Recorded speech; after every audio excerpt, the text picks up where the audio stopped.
Hey there and good morning. Welcome into the Sean O'Connell Show. I'm Bill Riley, pinch hitting for Sean today in the air chair at the Broadway Media Studios here in downtown Salt Lake City. So good to be with you today, wherever you may be on this early July Thursday as we ramp up to the 4th of July weekend. I am here with you for the next 3 hours. We've got a great show lined up for you today. We're going to touch on a little bit of everything. I got so excited coming in, listening to one of my all-time favorite highlights, the Robbie Russell PK goal against the LA Galaxy that gave RSL its MLS Cup back in 2009. Why am I excited? Because I have got soccer and World Cup fever right now. I was lucky enough to attend the Germany and Paraguay match on Monday in Boston at Boston Stadium, a.k.a. Gillette Stadium, and it was on PKs as well. And you just can't help but get wrapped up in all of the excitement that is sport right now. And yes, I loved every moment of the 18 years I got to be one of the voices of Real Salt Lake, and that was one of the pinnacle moments right there. And watching the World Cup has brought back so many great memories for me. We're going to talk some World Cup. We're going to talk the U.S. men's national team beating Bosnia last night 2-0. Their first knockout round win since 2002 when they took out El Tri. But, of course, with the win came a little bit of bittersweetness last night with Flo Balogun getting the red card after scoring the early goal. Up next for the United States, it will be Belgium coming up on Monday night in Seattle, maybe America's best soccer city. I say that because that highlight that I just referenced took place in Seattle at what was then, I believe, Quest Field. Now, of course, it's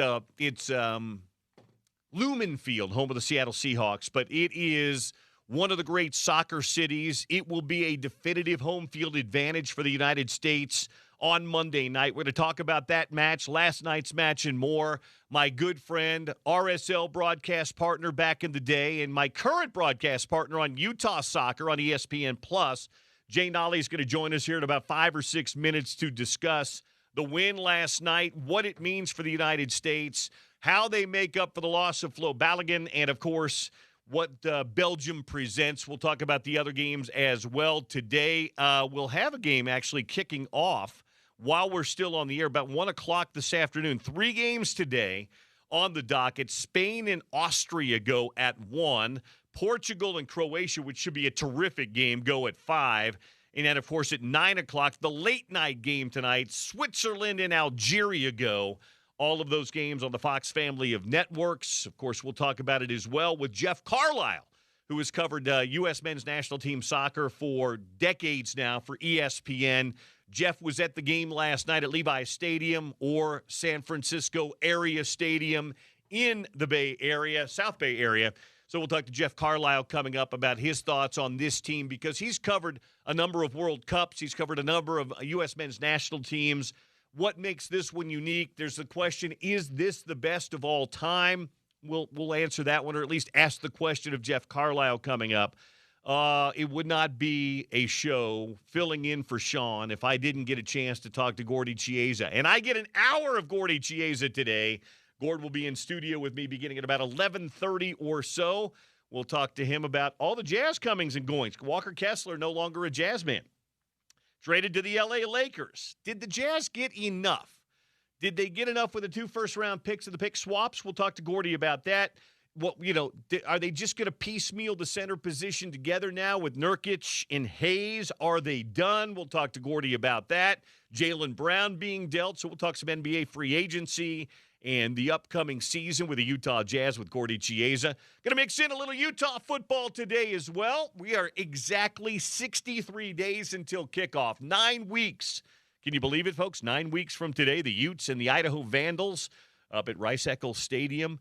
We're going to talk some Utah football today with former Utah great, the all-time leading rusher in University of Utah football history, Zach Moss, is going to swing by today, and we'll talk to him a little bit about the upcoming season. Want to get his thoughts on this new Utah offense. Is Wayshawn Parker the definitive bell cow? Does he like that, or is it running back by committee? When Zach was toting the pigskin, it was kind of him and others. So we'll talk to him a little bit about that. Big 12 Media Days are next week. I know Sean and Spence are going to be down there doing their shows. I'm going to be down there for my full-time gig as Director of Broadcasting at the University of Utah, creating content and doing a bunch of stuff there. So we'll talk some Utah football today. I expect that Utah will be picked third in the Big 12 preseason. Well, actually, I say that, and there may not be a Big 12 preseason poll. There wasn't last year, remember, after the whole Arizona State fiasco? And I think now I think about that, and I filled out my preseason ballot for the all Big 12 team, but I was not given a 1 through 16 ballot. I'm going to guess that they probably are not going to do a preseason ballot again this year, since they didn't do one last year. But I will say that I would have expected had a preseason poll came out that Utah would probably be picked third. So that's my expectation. If you look at the way too early conference predictions, most everybody has Texas Tech number 1, BYU number 2, and Utah number 3. At least that's how they have them in the rankings in the way too early top 25s. So I wouldn't expect that to be any different. But I will say this today, and I will stand on this point. I will die on this hill that I do believe that the University of Utah will play for the Big 12 title game this year. I do. I think they will be one of the top 2 teams in the league when the season ends. I do. I expect Utah to be very good this year. And I think that people may be sleeping on them just a little bit just simply because of the coaching change and some of the turnover with Whittingham taking staff and some players with him to Michigan. But I've had a chance in the last several weeks to do a lot of sit-downs. You're going to see my Under the Headset podcast. You're going to be able to see and hear them this year. I did a whole series of interview podcasts with some of the new coaching staff and some of the new staff members at the University of Utah that will probably hit and drop middle to the end of this month. But I'll say this. After I was very bullish on Utah anyway. But after talking to said coaches and staff, I feel really good about where Utah is right now. And I think that this is going to be a really good debut season for Morgan Scalley. And again, my expectation is that I think you'll see them playing for the Big 12 title. I think that they probably are 8-0 heading into the BYU game. I like them at home against BYU. Texas Tech has a relatively soft schedule this year. They don't have to play either Utah or BYU in the regular season. I know they've had their offseason issues at the quarterback spot. I think all that stuff's been put to bed and put to bed a month before practice begins. I still think they're going to be very good. And with a very soft non-conference schedule, I fully expect them to be in the Big 12 title game as well, unless something goes off the rails. But my expectation today is Utah and Texas Tech play for the Big 12 title. Could it change? Yeah, injuries can always derail things. But I think Utah football's in a really, really, really good spot as they head into fall camp, which is probably about a month away or so. So that's my expectation for that. So we're going to talk some Utah football today with Zach Moss. We're going to mix in some soccer with Jay Nolly, who's scheduled to join us here momentarily. Then we'll have Jeff Carlisle on, who's embedded with the U.S. men's national team. We'll talk about the red card, Belgium, and more. And we're going to talk some hockey today as well. My friend Adrian Denny, who I've not had on the air with me in years. Well, I haven't done the show in 2 years. So we'll go between the pipes with Adrian coming up at about 1:30 today as the Mammoth made a kind of a monster trade yesterday, getting Vincent Trocheck from the Rangers. They also added Anders Lee. Now, they've added some older players. They've got a pretty young core. They've added 2 guys that are 33 and 35 respectively. So we'll get Adrian's read on that and some of the other offseason stuff with the Mammoth coming up on the program today. And just so you know, if you want to interact with me today, the text line is open. If you want to shoot me or drop me a text message, it's open to you at 877-353-0700. If you want to make a comment on the U.S. men's national team, if you want to make a comment on Jazz offseason, free agency trades, if you want to talk some Mammoth, Utah football, 63 days to kick off, or anything else, feel free to drop me a text line today at 877-353-0700. Again, 877-353-0700. We lead the show off today, though, with the U.S. men's national team. 2-0 win over Bosnia last night. Not an easy win. I didn't expect it to be an easy win. Bosnia was going to muck it up anyway. They couldn't run and play with a team like the United States. They just couldn't. But they got physical, and then, of course, the red card. But the United States found a way to gut out a win. Jay Nolly joins me right now, RSL broadcaster, former RSL keeper, my broadcast partner for many years on these airwaves and beyond, and still joining me to do some ESPN Plus Utah soccer. Jay, how are you? Good, Bill. How you doing? Welcome back as well. Yeah, thanks for jumping on with me today. It's good to be back, pinch hitting for OC today. So, initial thoughts. What were your expectations going in? Like I said, I thought Bosnia would try to make it ugly and physical. They wouldn't play an open game. They just couldn't with the United States. It was about the type of game I thought it would be. What about you? Yeah, I think they were going to sit in that 4-4-2, kind of hold the center part block, and just make it really hard for the U.S. to combine. I was actually pressed in spurts for the U.S. You could see that one-touch passing, but just that breakthrough didn't happen earlier in the game. But I thought they were going to make it hard. And then Dzeko up top is always going to be difficult. Man City players played all over the world, and he's been fantastic. And so you were just hoping there wasn't an opportunity for him, at top of the box, which the U.S. did great. And then it was really just trying to get that breakthrough, which they did. And then good for Tillman on that set piece at the end just to extend it to 2-0. No, I felt good. I think the back line for the United States, it's been mostly a back three, but I really feel like they've grown into this tournament. Last night especially, not that Bosnia is a wildly creative team. They're more about set pieces, crosses, using their size.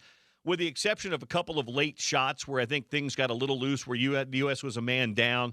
They weren't on frame. They were just a little wide of frame. I thought the United States defensively was really good for most of the 90 minutes last night. Yeah, and I do really like this formation. It's actually really similar to how RSL is playing as well, too. When you have Jedi out left and Sergio Dest, kind of on that right side, they can play that box-to-box. They can fill in as a four on the backside. But it gives them more of an attacking presence. And we've seen what Jedi can do in the advanced role. Same with seeing Sergio Dest up high, which has really helped in the attack. But that back three has been solid, and they've just earned their spot. I think the questions with Tim Ream have been answered. He's been the captain. Freese, this was the first time I felt he looked a little shaky. I know we texted about it last night. Just didn't seem as comfortable, and I don't know if it was taking that game off. Against Turkey, kind of put him back into now I'm in the knockout phase, and this is my third game. Yeah, I'm still not sold on Freeze. I always felt like for years, when you were playing and otherwise, whether it was Tim Howard or Casey Keller or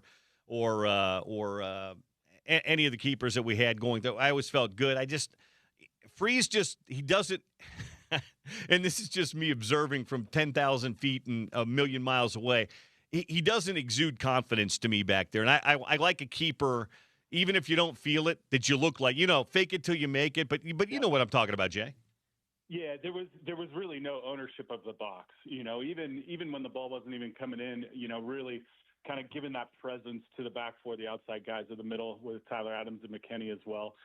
You just felt like there was just a goalkeeper in the back, and everything in front was being taken care of. So I think that's an opportunity for him because he's going to need to be that against Belgium. I agree. Jay Nolly's with us here as we talk a little bit about the United States win last night. You could make a case. I was watching some early stuff this morning. Dax McCarty was trying to say, well, you could say that 5 or 6 different people have been the best players so far for the United States. I don't know that you could make that case. I think others have had good games. I think people have been solid. But Balogun has been the most dangerous goal creator. And they get a goal from Flo Balogun last night. It was just sticking with it and making something happen, what a true striker can do. But the red card, Jay, let's talk first about it. I think you and I would both agree it was a bad decision. It wasn't a yellow in real time. VAR made the Rex to take a look at it in slow motion and still frame replays. And by the way, that's not aligned with the protocols, the rules of what they're supposed to do. They didn't follow those last night. To me, it looked really bad in still frames, but in real time, it looked like 2 guys clumsily going after the ball. But Balogun's going to miss the next game unless something drastic happens with FIFA that's not in their rules. How does this impact the U.S., and did you agree with the red card? No, I don't. I don't agree with the red card. I don't actually think it should have gone to VAR. And yes, when we saw it in slow mo, he steps on his ankle, it twists, it looks really, really bad. But if you look at his vision, you look at the challenge, it was awkward, and he got thrown off balance, and he's coming down. There's just no intent to it. There's no vision of even him. I thought the call on the field was correct. He kind of just let it go as a challenge. But once you slow it down and see that, yes, the player could have got hurt. But again, there's no force, no malice, no intent. But you can see the serious nature of the foul, and that's why the red card happened. But I don't think it should have gone to VAR, where VAR could input themselves in that decision. So really unfortunate, because I think Balogun, he's our clear number one, in creating opportunities, just making it hard on defenses. So you saw a drop when Pepe came in, and I think that's going to be a big hole when we really need to get opportunities against Belgium. Well, I agree with you. Pepe had a fantastic year in the Dutch league. He scored a ton of goals, but when he's come on, and I haven't been impressed with seeing him so far in any of the run-ups or in the World Cup so far. So would your expectation be a like-for-like swap there, where you play Pulisic and Pepe up top, kind of the same way that they played when they didn't have Pulisic in the second game, where it was Balogun and Pepe up top? Would you expect Haji Wright? What's your expectation? Because again, Pochettino, he plans for everything, and he's probably got a plan in place for this. I've loved his preparation. I've loved his confidence in this team. But if you're trying to hazard a guess at a formation and what it would look like minus Balogun, what do you think they do? I think initially, like my initial thought when I saw it happen was going to be a like for like, because the midfield and the outside guys were all in sync. And it's now, just having Pepe step up that next level in when he gets inside the box or in around the area creating. Because I think, the movement of Flo Balogun is what opens up so much space for Christian Pulisic to come in on the inside. So I don't think you want to lose that and just force Pulisic to be kind of on the top of the 18. So I think I personally think they may stay a little bit similar formation, maybe have just a like, just because Pulisic can find so many different holes when he's in that space. And he's got Jedi behind him as well, too, to help defensively, so he can force going forward. So we'll see what he does. I know they've planned multiple ways, and we've seen, Timothy Weah's done a great job when he's come in as well. So do you need that pace to get him behind? Is going to be the big question of what Pochettino wants to do. I want to ask you about Belgium in a minute, but I want to ask you about a player in particular that I think it's time. Christian Pulisic has been called Captain America. He's been called the generational player. He wears the captain's armband. He had a fantastic first 45 minutes against Paraguay, but that's been about it, Jay. He's created a few things here and there, but we've not seen him score. We've seen him create a few chances. He's been active.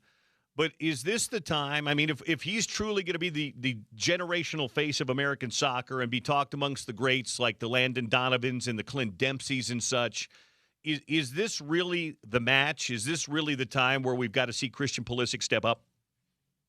Yeah, this is, 16 going to 8, and you stole the two players out of my mouth. When you think about his history with the U.S. men's national team, Landon Donovan stepping up in big moments, Dempsey stepping up in big moments, cemented their place in U.S. men's national team history, even going back to McBride way before that as well.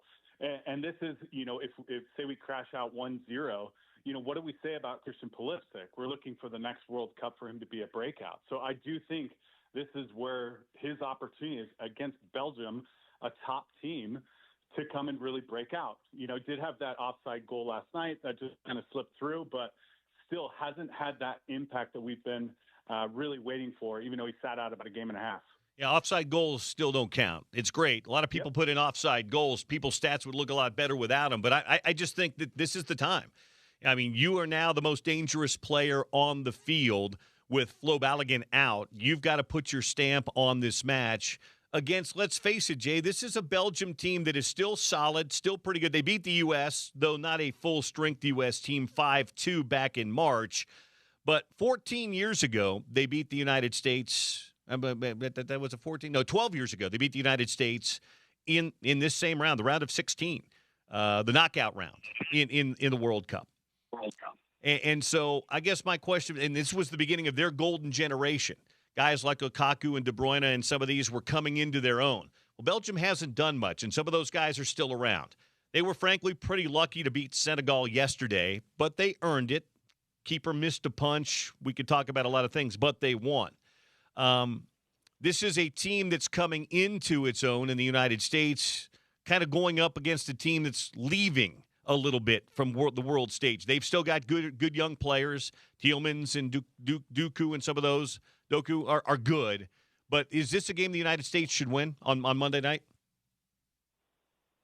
It should win, but it should be much more competitive, obviously, than the last one when they were going through. And you talked about it, a group that's kind of leaving. And when you look at the spine, Courtois and back is, he's aging. De Bruyne, who they're still relying on a lot in the midfield, again, it's starting to slow a little bit, but still very impactful. And then Lukaku's still getting it done up top, but still just kind of in and out with minutes. So there was a time for U.S., in the way their youngsters are hitting their stride to really take on and beat a Belgium convincingly. This would be a great moment for them. I think the U.S. are faster. I think they can do what Senegal did. Senegal just made it awkward for them. They countered really well. They defended strong. They slowed the game down a little bit for Belgium in the attacking third, and then they just awkwardly kind of hit them. They were super athletic, fast, and got up 2-0 and just didn't do a good job closing that game out. So I do expect a much more competitive game from what we've seen against Belgium. And I would love to lean towards the U.S. beating them, but there's just so many storied players on Belgium that can beat you at any moment. All right, I'm going to hold off on a prediction or how the game plays out or what has to happen for the U.S. It's in Seattle. I think it's the greatest soccer city in America. I think it's the greatest atmosphere and home field the United States can have anywhere in this country. And we saw what it was earlier in the World Cup. What are you expecting from an atmosphere, and how much can that atmosphere help Team USA on Monday night?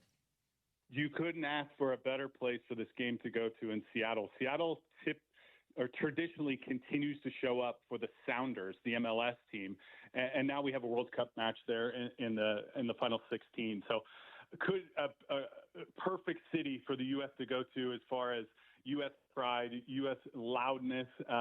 It's a very tough place to play if you are coming in. All MLS teams know that, and I think it's going to be one of those. If you don't show up for this game, if you're a U.S. player, I don't know what else you can be set up with. It's going to be an unbelievable environment, and I think they're going to come in, getting a 2-0 victory over Bosnia with more confidence than Belgium kind of coming from behind and squeaking that one out against Senegal. All right, how does it play? What's your expectation, minus Balogun, for how this match plays out on Monday night, Jay? Yeah, I think it's going to shift back and forth a little bit too. I think again the U.S. come out strong, and then I think Belgium settles in a little bit, and then there's going to be some tussle back and forth. I just think you can't take away what Belgium can do in the center to up top in creating opportunities. So Freese in the defense is going to have to be much better than they've been throughout, because I think this is the time they get really tested. Up top, that's where the opportunity is. I think that middle group in front can really break down that back four. I think we're faster. I think we can get in behind. And if they get stretched a little bit, that's where our opportunities come. I am picking the U.S. in this game, but I do think it's maybe left till late. So are we looking at a 2-1 type match, or are we looking at a 3-2, 4-3 type match? I have a 2-1 match as defensively the U.S. kind of pull it out, and then we get some breaks. Not calling who's going to score the goals. Really have to see kind of what happens, but I just think the U.S., it's kind of their time. I think they've built great through the group. They got it done against Bosnia, and this is the first test before they go through kind of, it could be a heck of a road, depending on what they do. But this is, no matter what, when you get to the 16-8, you're going to play one of the best countries. So you can't be looking at draws. You just have to be ready to play. And I think this is a great next step to be able to play Belgium. I do too. And if they are able to get by Belgium on Monday, it's in all likelihood Spain following that in Los Angeles, I think on July the 10th. Yeah, Spain's, before the World Cup, that's who I picked to win it. probably would change to France now. I think France is probably playing the best, but you never want to face Spain. Just such a solid team as well. It's been so much fun, this tournament. I don't know. I was saying this to somebody. If Fox could write a script up, I'm not sure they could script this World Cup any better. The host countries are all winning. Canada, Mexico, and more importantly, the United States are all advancing. The stars are showing up. The Messis, the Ronaldos, the Kanes, the Hollands, they are all showing up, Jay. It's been, to this point, an unbelievable World Cup. Well, and not to mention the venues and the people and everybody that's traveled. Looking at Monterey Stadium, the pictures is phenomenal. Hearing all the positive things about Vancouver, and hopefully that helps the Vancouver Whitecaps as well too to stay there. Everything in the States as well. Leading up to this, we had so many questions, and now that we're here, it's been phenomenal. One of the most fun things to watch. I know you've got to experience it in person as well too, which is incredible. But yeah, I think you couldn't have asked for a better progression into this 16. I think we're still going to have some upsets, and it's going to get really interesting towards the end. Jay, we were in Boston, and it was unbelievable. We were there for Yankees Red Sox, and then decided to stay for Germany, Paraguay, which was unbelievable.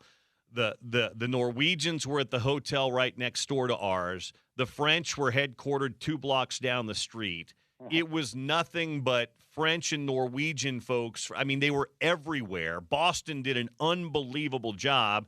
And then the Germans came rolling into town. They were very confident. They were not feeling so good late in the day on Monday. The Paraguay, it was just, I likened it to a mini Olympics being in like 15 different cities. It's like the Olympics come to town for 3 or 4 days. It was amazing. It really was. Yeah, it's just incredible to see, how many fans are, being impacted by this, obviously here in North America, but also overseas. And, there's always a hangover after the World Cup, and we'll see what that does towards the end of the season for MLS as well, too. And hopefully it brought some new fans into the group, but I've asked for a better run so far, and I'm just happy to be part of it. Jay, you're the best. Talk to you soon. Thanks, Bill. All the best, man. There he is, Jay Nolly with us, former RSL, Vancouver Whitecap, Chicago Fire keeper, of course, part of the RSL radio broadcast. My broadcast partner for a long time joins me as well on the University of Utah soccer broadcasts on ESPN+. That World Cup talk brought to you by Beer Bar, one of the great places in downtown Salt Lake City to watch World Cup soccer. They've got all the games on all the time. 1 o'clock, 5 o'clock, and 9 o'clock today. You can catch all those games downtown at Beer Bar. We are going to shift gears to the second most popular game in the world behind football to basketball. The Jazz, active right now. What have they done? Have they done enough? Where do they sit? We'll talk about some of the other big picture NBA stuff as well with the maestro himself, Gordon Chiesa, in next here on the Sean O'Connell Show. Bill Riley filling in on Thursday on ESPN 700 and 92.1 FM.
Not Sean O'Connell today.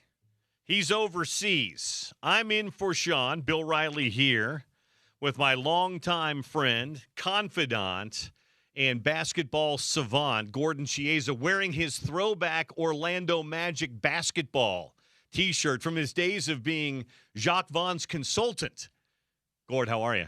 Bill, I'm doing well. Thank you. Also, I'm wearing this shirt out of Nick Vucevic signing with the Magic. So that's all part of our word today. That's great. That's great. We have so much to talk about. I just want to say I sent Gordy a text when I was in Boston because I know he's despite the fact that it always blew my mind when I first got to know Gordy. He grew up just across the river from the biggest city in the world, New York City. He's a northern Jersey guy. He is a Union City, Hoboken kind of a guy. And then I said, well, are you a Yankees or a Mets fan, Gordy? And he said, Bill, I am neither. You can't make this stuff up. I am a Red Sox fan. And it blew my mind. I had no idea that somebody from northern Jersey would root for the Red Sox. Growing up in an era where you had the Yankees, the Mets, you also had a little bit of the Giants before they headed west when you were a very young lad. But you're a Red Sox fan. So I was at Fenway Park. And then I went and saw a World Cup match and enjoyed the great city of Boston in your honor. I appreciate it. And the reason I was a Red Sox fan, because in my schoolyard, all these people were obnoxious Yankee fans. Like obnoxious because they always won. And I was counterculture. I went with the Red Sox because I used to love Carl Yastrzemski. Yeah. Yes. You gotta like him. His numbers retired in the outfield and right field. By the way, those Yankee fans that you despise, they were not very happy. They got swept by the Red Sox over the weekend. Very much, yeah. Let's add to that. Also, it's a great rivalry. You know, New York and Boston in any sports, in particular, we'll say the Knickerbockers and also with the Celtics. And just shows you the power of it. Yeah, it's great. And by the way, the Yankees of world soccer, the Germans, they were not very happy on Monday either. They were so the Yankees and the Germans did not have good weekends in Boston.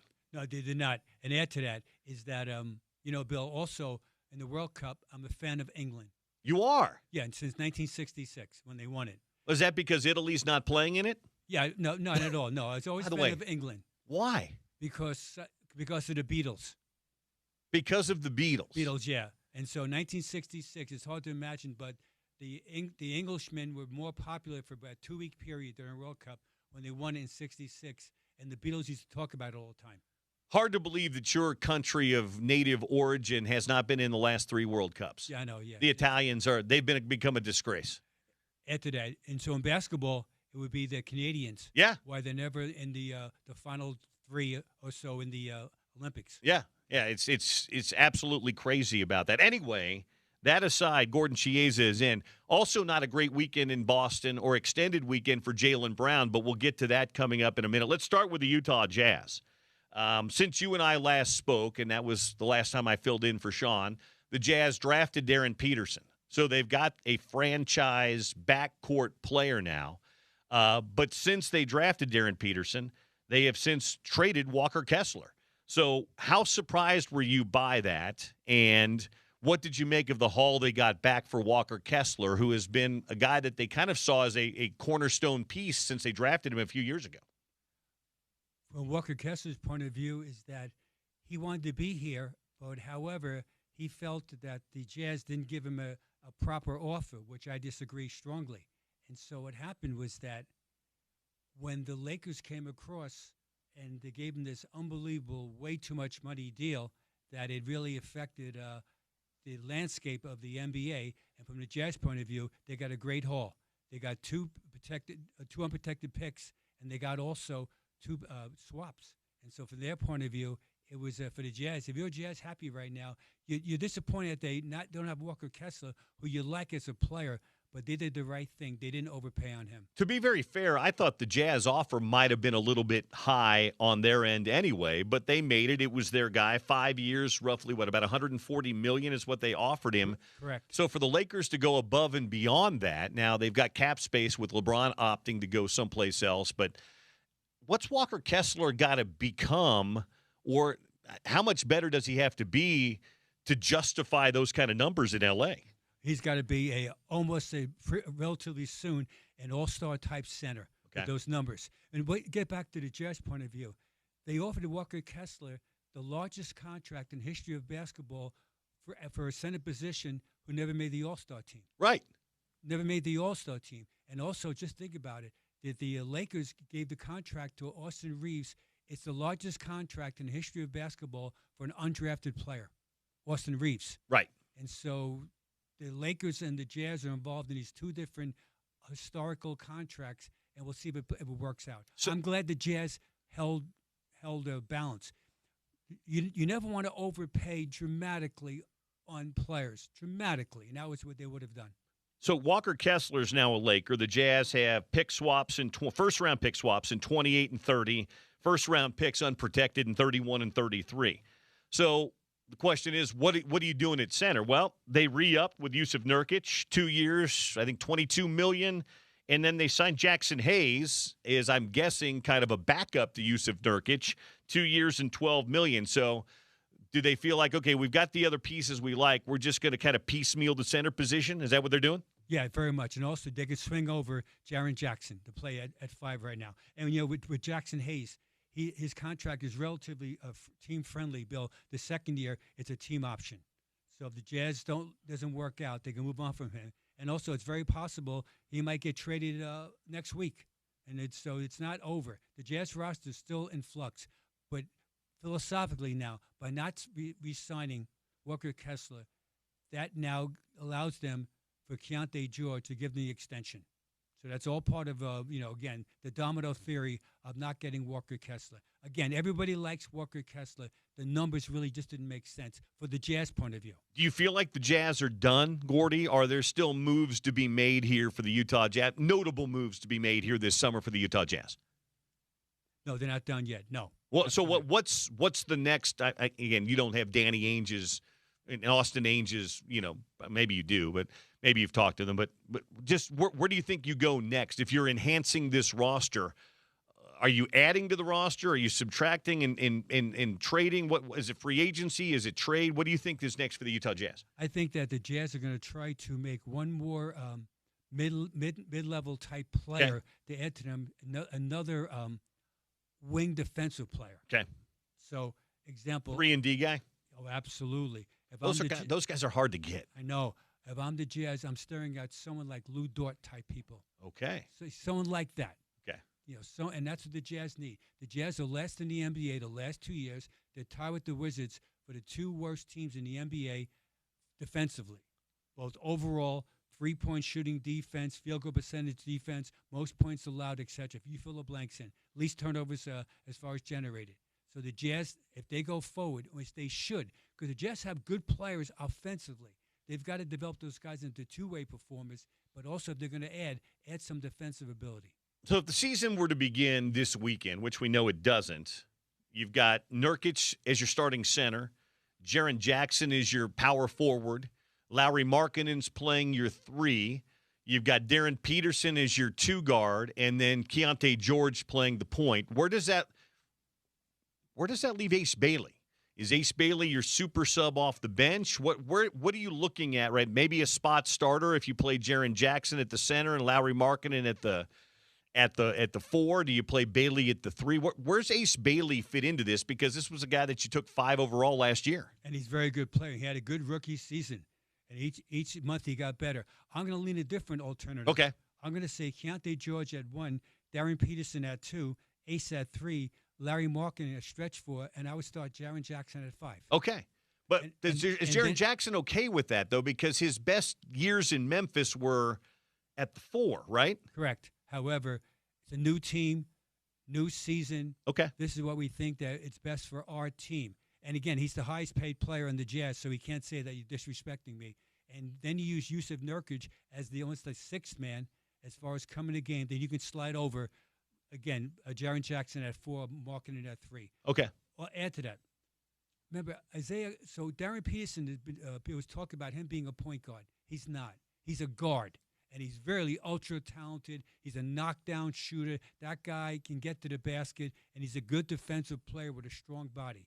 But he's not a point guard, and that's okay. And so what you want to do is play him at 2 and use Ace Bailey as the 2 guard, small forward / wing. And then the backup point guard should be Isaiah Collier, who's improved also each passing month. Is Keontae George, though, technically a point guard either? I mean, if we're just saying if Darren Peterson's a guard, I would kind of say Keontae George, in his heart of hearts, is a guard too. He's a guard too, but Bill, let's add to this. He averaged last year 6.4 assists per game. Correct. He's grown into that role, Very but I much. still think his DNA is guard or combo guard. I'm going to add another viewpoint with Darren Peterson, because it's all part of the discussion, is that you never want a young player that's a knockdown shooter. When his feet are set, you feel good about it, to be have to be concerned about entering the ball in the offense all the time to start our rhythm as far as the half-court set. And that's why I'd lean towards keeping Peterson at 2, and Keontae is his 4th year right now in the NBA. So he's ready. He should be ready to roll. And Keontae has developed into point guard skills. Remember, point guard's a mentality, Bill, not a position. And when winning point guards in the NBA, they're able to score the ball on the second side of the floor, but initially they start the offense where they ignite it.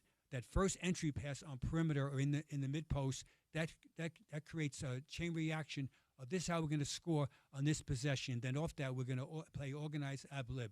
And that's what Keontae George has improved on. And Darren Peterson, Bill, when you're 19 years old entering the NBA, you can't believe some of the backup people how good they are. What's this guy on the Toronto Raptors? Like what's his name? Who's this guy? It's really humbling. It's hard. So it feels like the Jazz, based on what you're saying right there, have a top 8. Does that feel like a top 8? So you got Jackson, Markkanen, Peterson, George, Bailey, Nurkic, Collier, Hayes. I'm going to put in a Sensabaugh. Is he in your top 8? Yeah.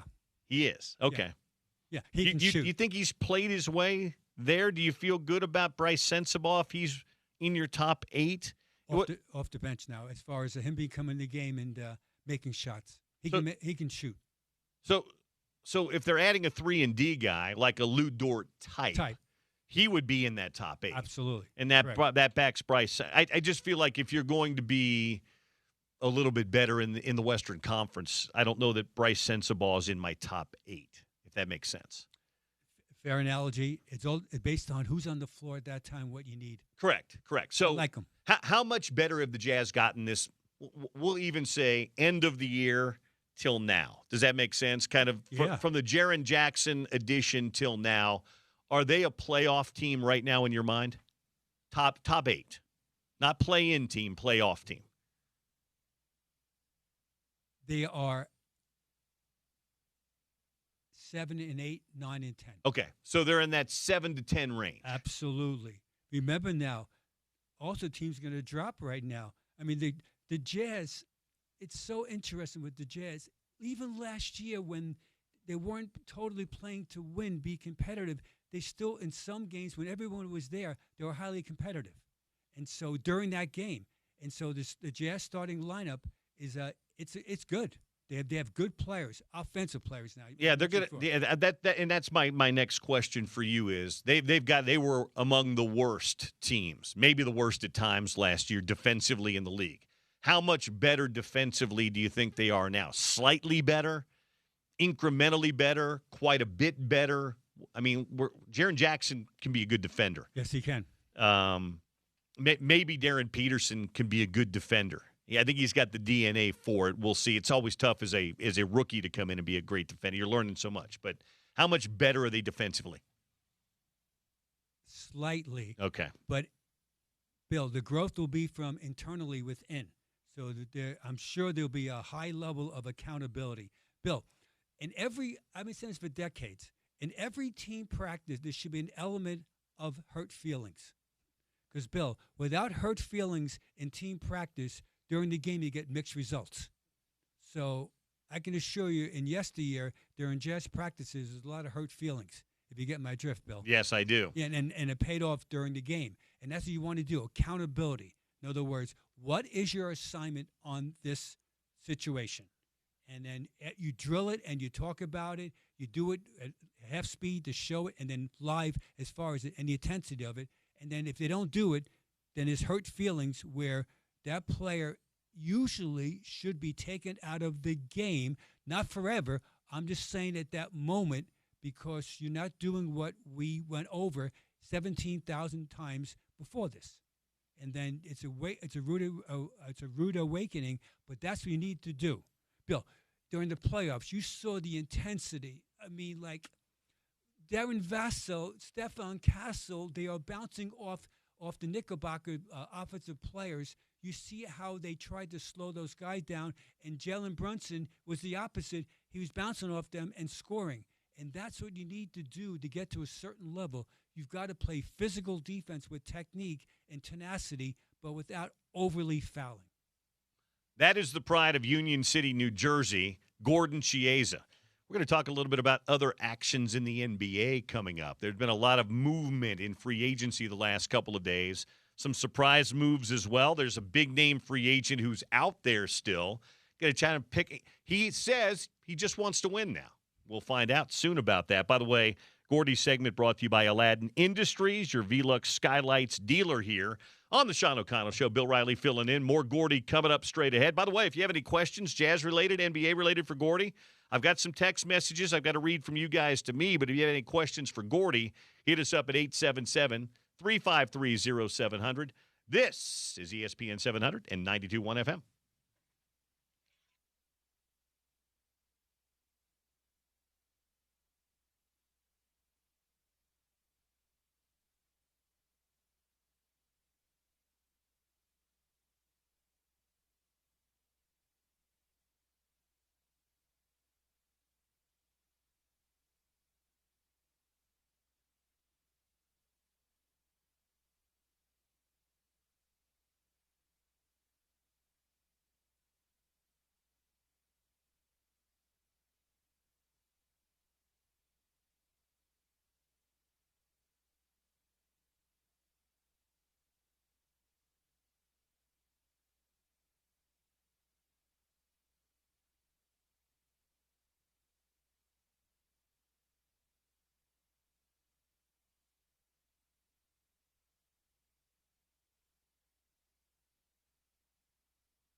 Gordy's in studio. So am I. Bill Riley filling in for Sean today. Is this one of your songs? Yes.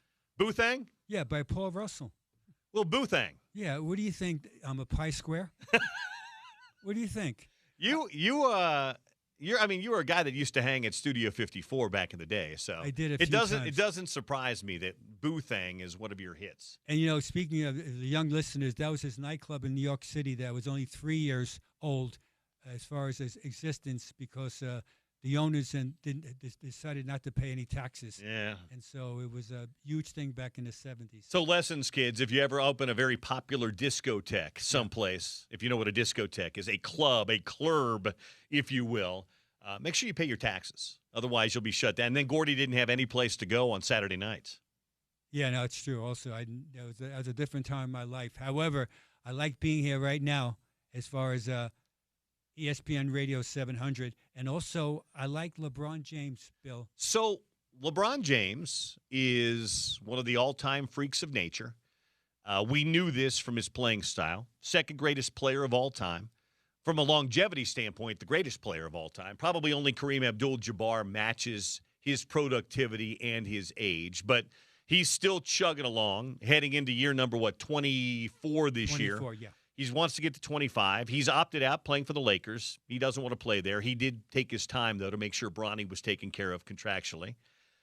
So he's got his pick, Gordy, and it's not going to be about money. The guy is worth probably $1 billion when it comes to salary and endorsements and everything else. So he's going to pick a spot where, one, he enjoys to play, but two, he has a chance to still win a little bit. So we've heard Golden State Warriors.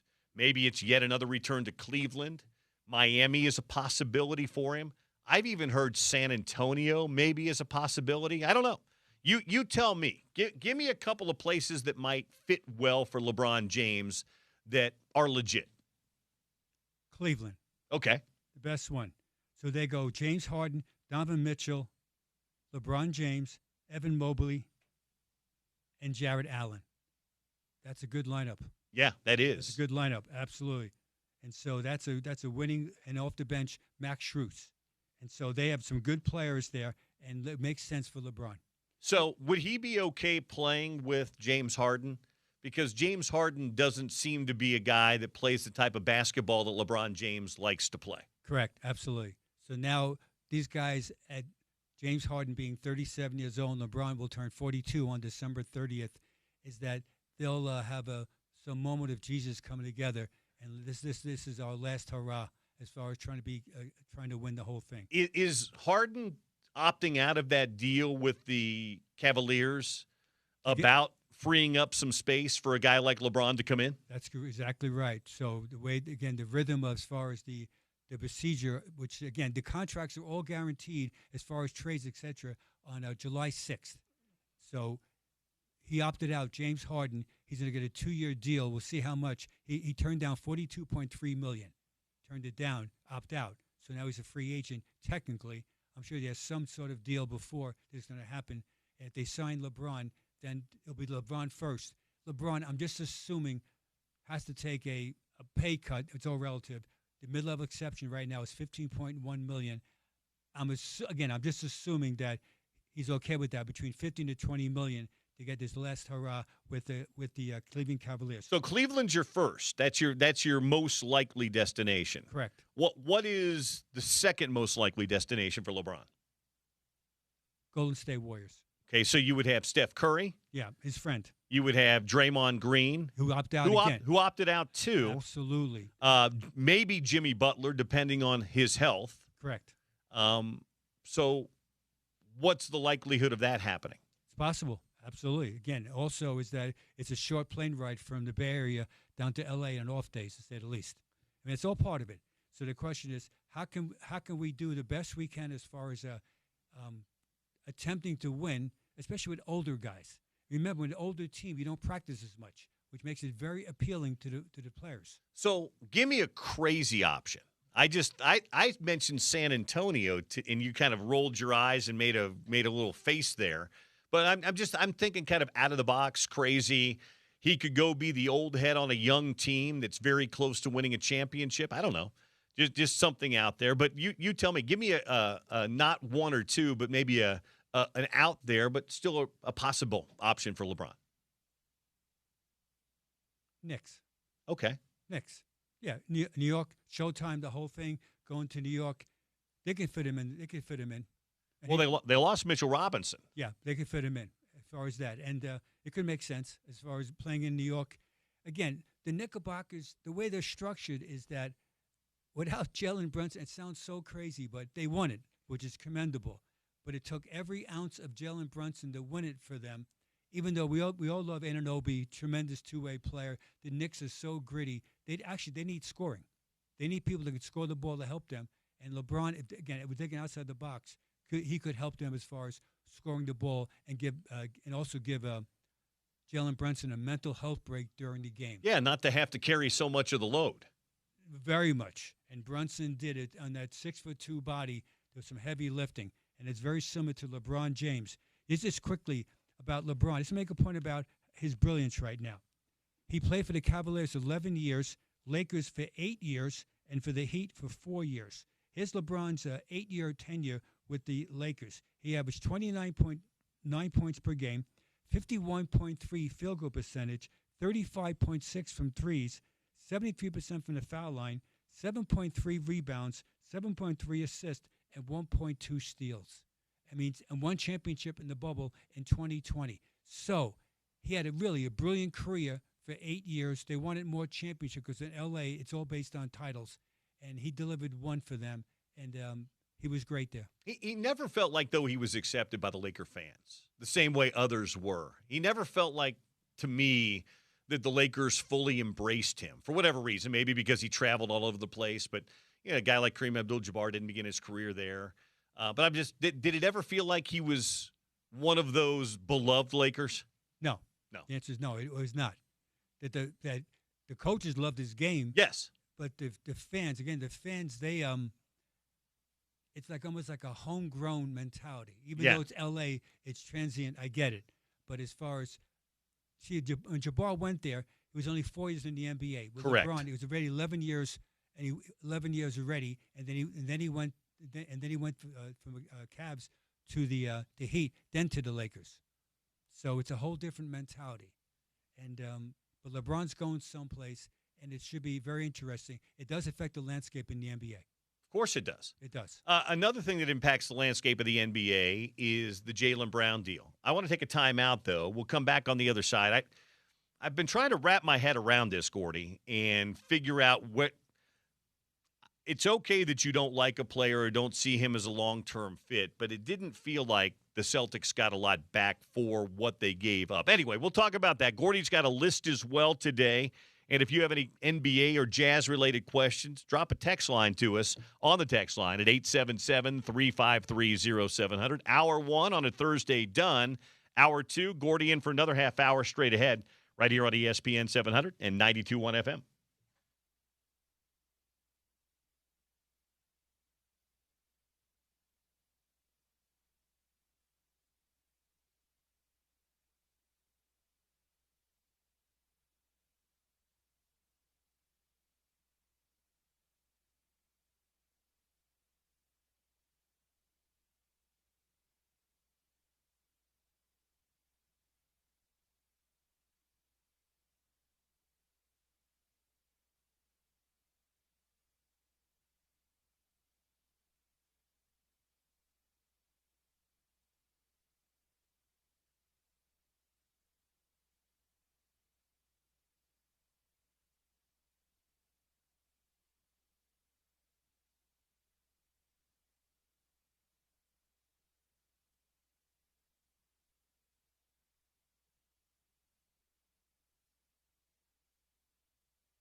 Ryle's in for OC today, and great to have you guys with us. Gordy's in for the next little while, spending an hour with us talking hoops today. We'll get his list in a few minutes. Zach Moss, the all-time leading rusher in Utah football history, going to join us.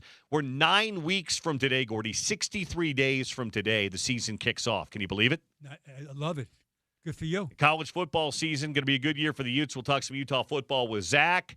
We'll check in on the World Cup. Jeff Carlisle, embedded with the U.S. men's national team, will join us at about 1. Then we'll go between the pipes with our friend Adrian Denny. Much like the Jazz, the Mammoth have been active in free agency and trades and such, too. So we'll talk to Adrian coming up in just a bit as well. So make sense of this Jaylen Brown trade for me, Gordy. It's not that they dealt him, because it just didn't feel for the last while like it was a good fit together.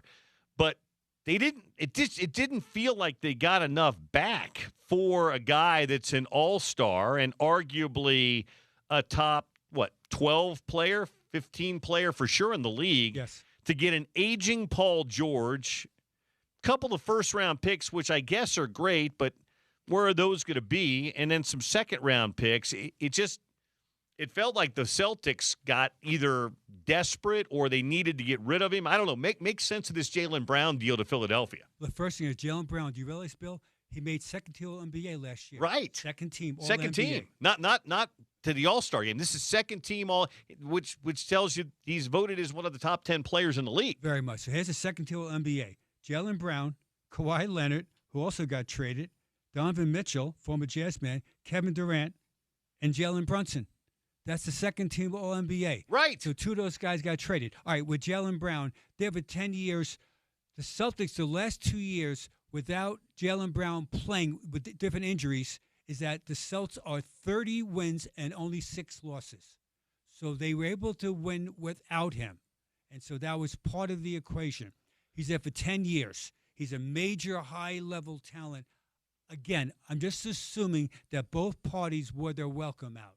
Brad Stevens, the tremendous former head coach, and now really the very smart general manager, decided to move him on. Now, Bill's alluding to they got back in return for Paul George, who is aging. Paul George, age 35. He was once really an elite two-way player. Now he's a situational type where he's inconsistent. Some of it's age, some of it's focus, some of it's his teammates. So he goes to the Celtics. The Celtics also acquired 2 first-round picks and 2 future second-round picks. So that was the deal. Now, for the 76ers, like anything else, like any walk of life, when you go to a situation that's new, whether it was right or wrong, your previous team, you get a new chance. You get a new chance to what? To showcase what you do. So Philadelphia, I believe, won this deal. Where now Philadelphia, Therese Maxey, tremendous player. All right? They go with him. They go also now with Jaylen Brown. They go with V.J. Edgecombe at 2 guard, Brown at 3, Dean Wade from formerly Kansas State, undrafted guy. They just signed, played for the Cavaliers, and they go with a question mark with Joel Embiid, who's been hurt. So a lot of the Sixers playoff non-success because Embiid has been really, very rarely been there the last 3 years. So Boston now has Derek White as their point guard. I like Derek White. He's a really good player. Baylor Shireman is your shooting guard. Then you've got Paul George on the wing, Jason Tatum. They added Mitchell Robinson in free agency. I don't hate that. Robinson is a good, tough rebounder. He's not going to score a bunch for you. Then you bring Pritchard and Hauser and Cada, the former Utah State guy, off the bench. They signed Mike Conley, I think, to a 1-year deal, which is not bad. He's your backup point guard. He's got some experience. But I kind of feel like the Celtics were a title contender 2 years ago, and now I just kind of feel like they're middle of the pack in the East with this deal. Is there another deal out there for Boston maybe we're not seeing yet? Is there another addition? Yes. Is there something there that we're not seeing that Brad Stevens? He just seems like too smart a basketball guy to make a deal getting rid of a second-team All-NBA guy and not really bringing enough back in return. Very much. They have to improve their bench. So the answer is yes. They have another deal in them right now. So the Celtics last year, they won 56 games. So they really Yeah. they had a tremendous season. Now Tatum didn't play till the end, and so now Tatum's coming back. We know he's an All-NBA performer also. So the question is, can Tatum come back to his elite level? That's the question. Nobody knows. Tatum's going to say, yes, I can. And hopefully in his career arc that he will. And so there's a huge gamble, but they felt that the locker room was part of the, as they go forward, they wanted to make it more togetherness. Again, I'm just assuming this because that's why they made the trade. Derek White, two-way player, should have blossomed even more without Tatum being there. Now, for the Sixers' point of view, they think that they can catch the Detroit Pistons, they can catch the Knickerbockers, world champions, and they can really also go after the Raptors and the Hawks. So it's interesting. The East is not as strong as the West. The West is loaded. However, the East has a lot more balance as far as no one knows who could be the winner in the East right now. Well, Jason Tatum's 28 years old. Very he much. should be entering his prime right now. So if you get him back, he is a top 5, top 7 player in the NBA when he's healthy. Agreed. Very much. And he's a two-way player. He can guard, he can rebound, he can pass. He creates double teams where they have to play him when he gets to the basket, and that creates passing angles for lesser players to make open shots. And that would be right now Peyton Pritchard, who's really a good knockdown shooter. Peyton Pritchard's really good on a low shot clock. Where they double team on perimeter, used to be Jaylen Brown. Now it's Jason Tatum again, and Pritchard can make that open rainbow shot from top of the circle or in the corner right now. Again, it's a risk, like always. On paper, it seems really good for all these different teams, but the question is, how do they fit into the group? What's the chemistry? And it's so important in professional sports about the team as a unit playing in togetherness. And that was the Knickerbockers, and that was the Spurs until the final 2 or 3 games of their season. So has the hierarchy in the East or West, based on the first day or two of free agency, changed for you at all? Do you still think the Spurs are the best team in the West? Are the Knicks the best team in the East, or did they just catch fire at the right time, Courtney? And especially taking Mitchell Robinson away. Mitchell Robinson was a big part of what they did in that front court. Very much, yeah. Mitchell Robinson, the offensive rebounder. In the West right now, I'm leaning towards the Thunder. Okay, so you're gonna kind of tilt back toward the Thunder a little bit. Is it their experience? What's tilting you back that way? Their draft? You tell me why the Thunder and not the Spurs? Okay, well, the first thing, historically speaking, is that that Game 7. I'm sure they regret the Thunder at home, how they played it, and so I'm sure they regret it. I'm sure that would be on their mind. So every time next year when they play against the Spurs, and especially in the playoffs, they're going to have that extra focus to try to knock them out right now. But with Shai Gilgeous-Alexander, they have somebody, no matter what happens, can score the ball for them, and that is a huge factor. Now the question is, can they re-sign Hartenstein? They did.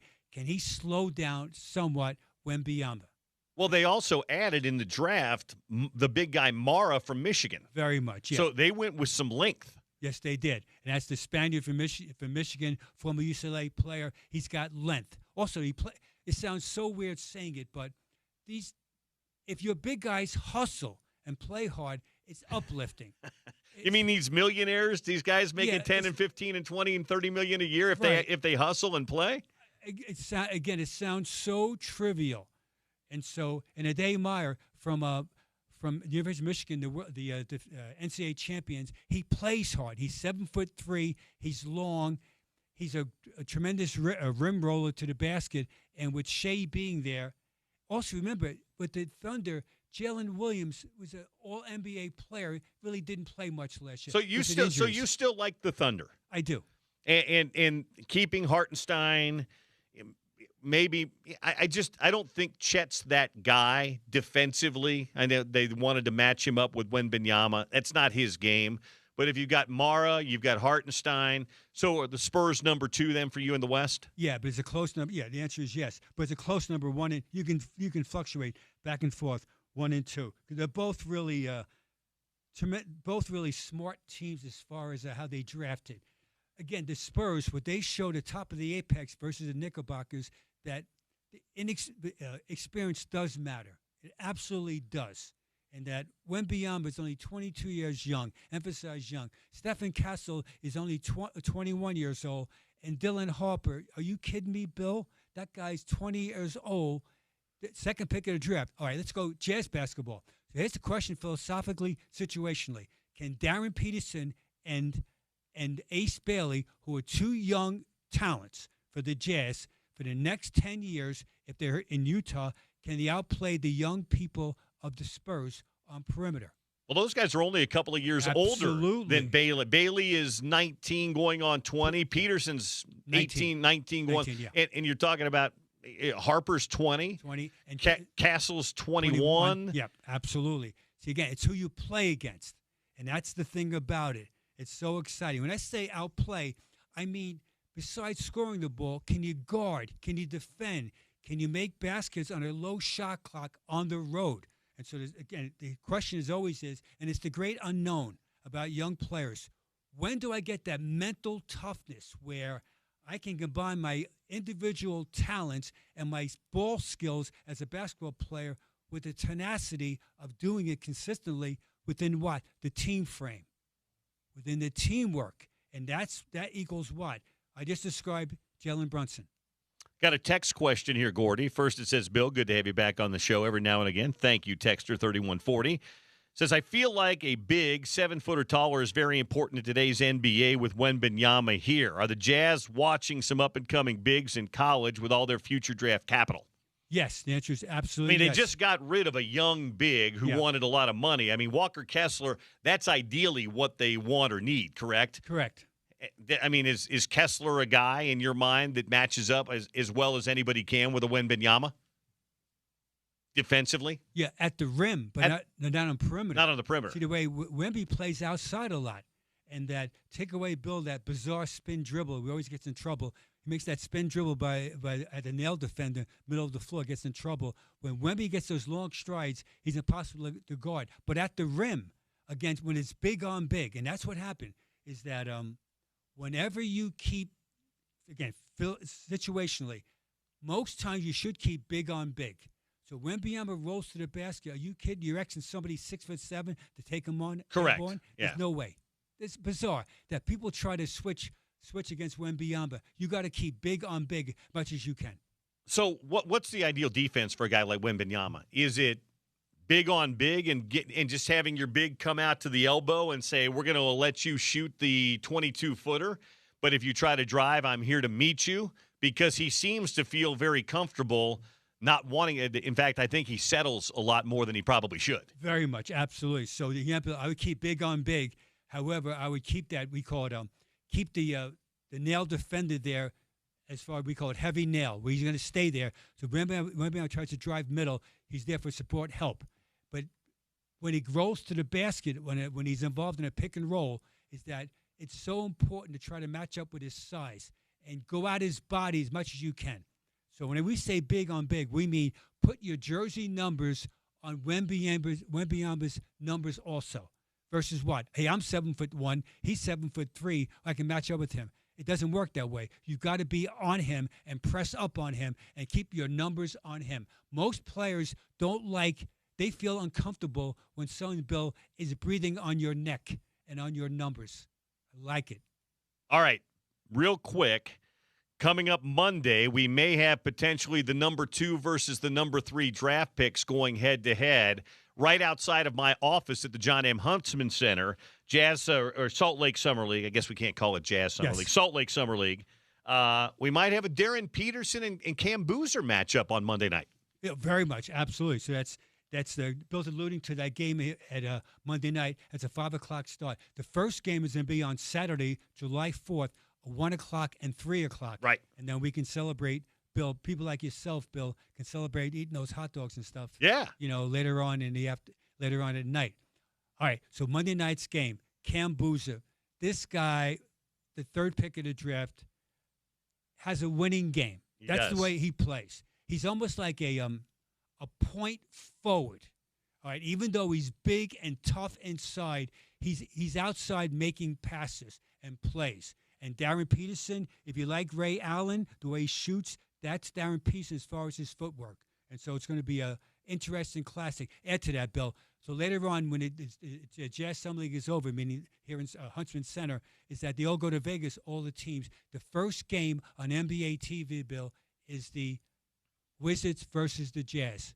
A.J. DeBonsa versus Darren Peterson again. The very first game to showcase the young talent. The NBA has so many young, tremendous talents. The question is always is, can you win at a high level?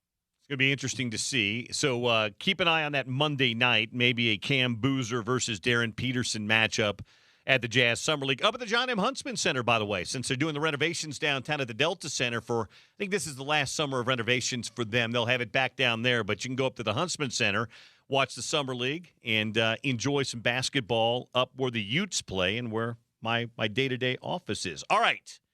It would not be a Gordon Chiesa appearance with me or on ESPN 700 if we did not have our list of the day. Gordy, please tell me and the listeners what our list of the day is today. All right, Bill, the list of today is in honor of LeBron and the Lakers and the Jazz-Lakers situation as far as trading, etc. So I thought about this, the Lakers, the all-time greatest Laker players, both Minneapolis and in L.A. So this is a baker's dozen. The top 13 best Lakers players of all time. Correct. Top 13. Laker franchise relocated from Minneapolis, the city of the lakes, Bill, to Los Angeles for the 1960-61 season. The Lakers have won the second most NBA championships at 17.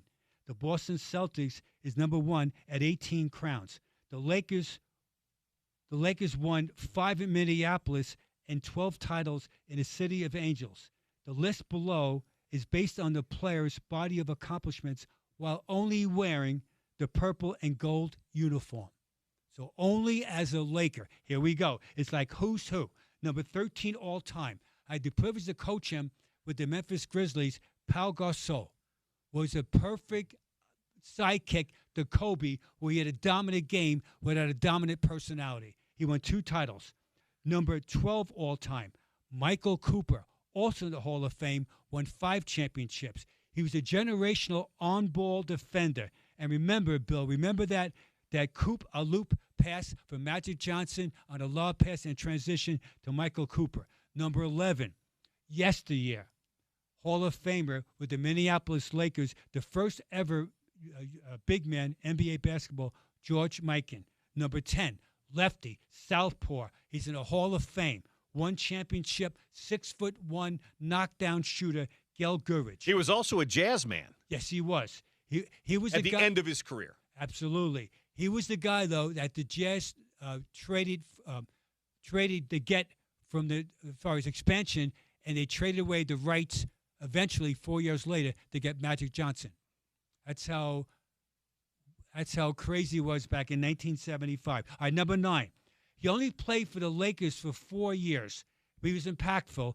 One of the world's greatest players of all time on other teams, Wilt Chamberlain, Hall of Famer, 1 championship. I still maintain the biggest freak of nature of all time. There's Wilt Chamberlain records, and then there's the rest of the NBA records. Agreed. Absolutely. Number 8 all time. Whenever I talked about trying to guard him, it was impossible. He had the all-time greatest ever spin dribble going baseline, James Worthy. Number 8 all time. Hall of Fame, as always, 3 NBA titles. All right, number 7.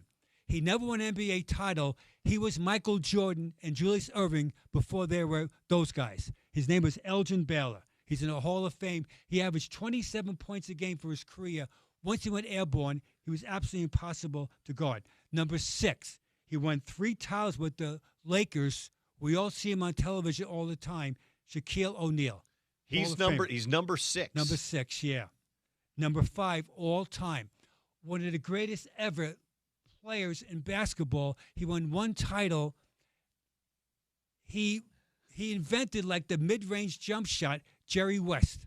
Jerry West, the logo is number 5 on your list. I know. There's so many great players. You can't players. make this stuff up, You can't make it. Number 4, he just left the Lakers about 2 days ago. He played for the Lakers for 8 years. He won one championship. He carried the franchise for 8 years. He's still going strong. I'm saying this guy, LeBron James, is the 4th greatest ever Laker player. Okay. All right, number 3, Hall of Famer, Sky Hook, won 5 championships. He played at a high level till age 41. We're talking about Kareem Abdul-Jabbar, who might be the most forgotten ever great player. None of it talks about anymore. All right, number 2, he did it with a smile. He made his teammates better. He played in the NBA for 13 seasons. There was nobody ever like him, Magic Johnson. And the number 1 greatest Laker of all time, he played for 20 years for the Lakers, 5 NBA titles, including so many clutch performances in playoff games. We all loved him. He left us way too soon on earth. We're talking about Kobe Bryant. Thus, Bill, that's my list of the day. Now, future Hall of Famers should be, as far as if Hall of Fame, but also on this list will be eventually, very shortly, will be Luka Doncic. Yep. I would have swapped LeBron and Jerry West, only because Jerry spent his entire career with the Lakers. And while he only won 1 title, same as LeBron, they were runner-up so many times to the Celtics and others. And he was the logo, and he also helped construct some of those great Laker teams behind the scenes. So I would probably have just swapped he and LeBron, only because LeBron didn't spend as much time in L.A., and they had about the same amount of success. Very much. And the reason why I took Kobe over Magic Johnson was longevity. Yep. Kobe played for the 20 years. Magic played for 13 years. It wasn't lack of both those guys as far as performance level. It was one of the greatest of all time. But Lakers, again, they're a proud franchise. Bill, there's so many Laker fans living here from SoCal and Salt Lake City. Well, that part of it's a shame, but the rest of that list was great. Sorry, Laker fans. There's a lot of you here. And that's good for ESPN Radio 700. As long as they're listening. Absolutely. Gordy, you have a great July 4th. Thanks, Bill. Peace out. Peace out. Gordy Chazan here with us today. And his visit brought to you by our friends at Aladdin Industries, your Velux skylight dealer. All right, we've got the Summer Live at Utah First Credit Union Amphitheater. 4 lawn tickets for $99. You can see all kinds of shows, including the Black Crowes and Whiskey Myers, Train, Bare Naked Ladies, and more. Go to livenation.com, Summer of Live, for tickets today. We're going to shift gears. 63 days until kickoff. Going to talk some Utah football, Big 12 football with a former great Ute, the all-time leading rusher, Zach Moss. Joins us next year on the Sean O'Connell Show on ESPN 700 and 92.1 FM.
All right, halfway home here on a Thursday. Great to be with you today. We're halfway home on this show.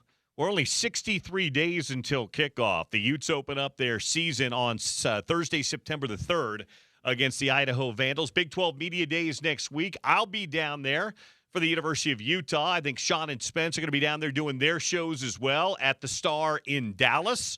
So plenty of great coverage. You can see all of that, of course, on the University of Utah social media channels where I will be. You can hear Sean and Spence doing their show down there as well right here on ESPN 700 and 92.1 FM. Thought we'd talk a little Big 12 and Utah football 63 days out with one of my favorites. He's the all-time leading rusher in University of Utah football history, a retired NFLer now.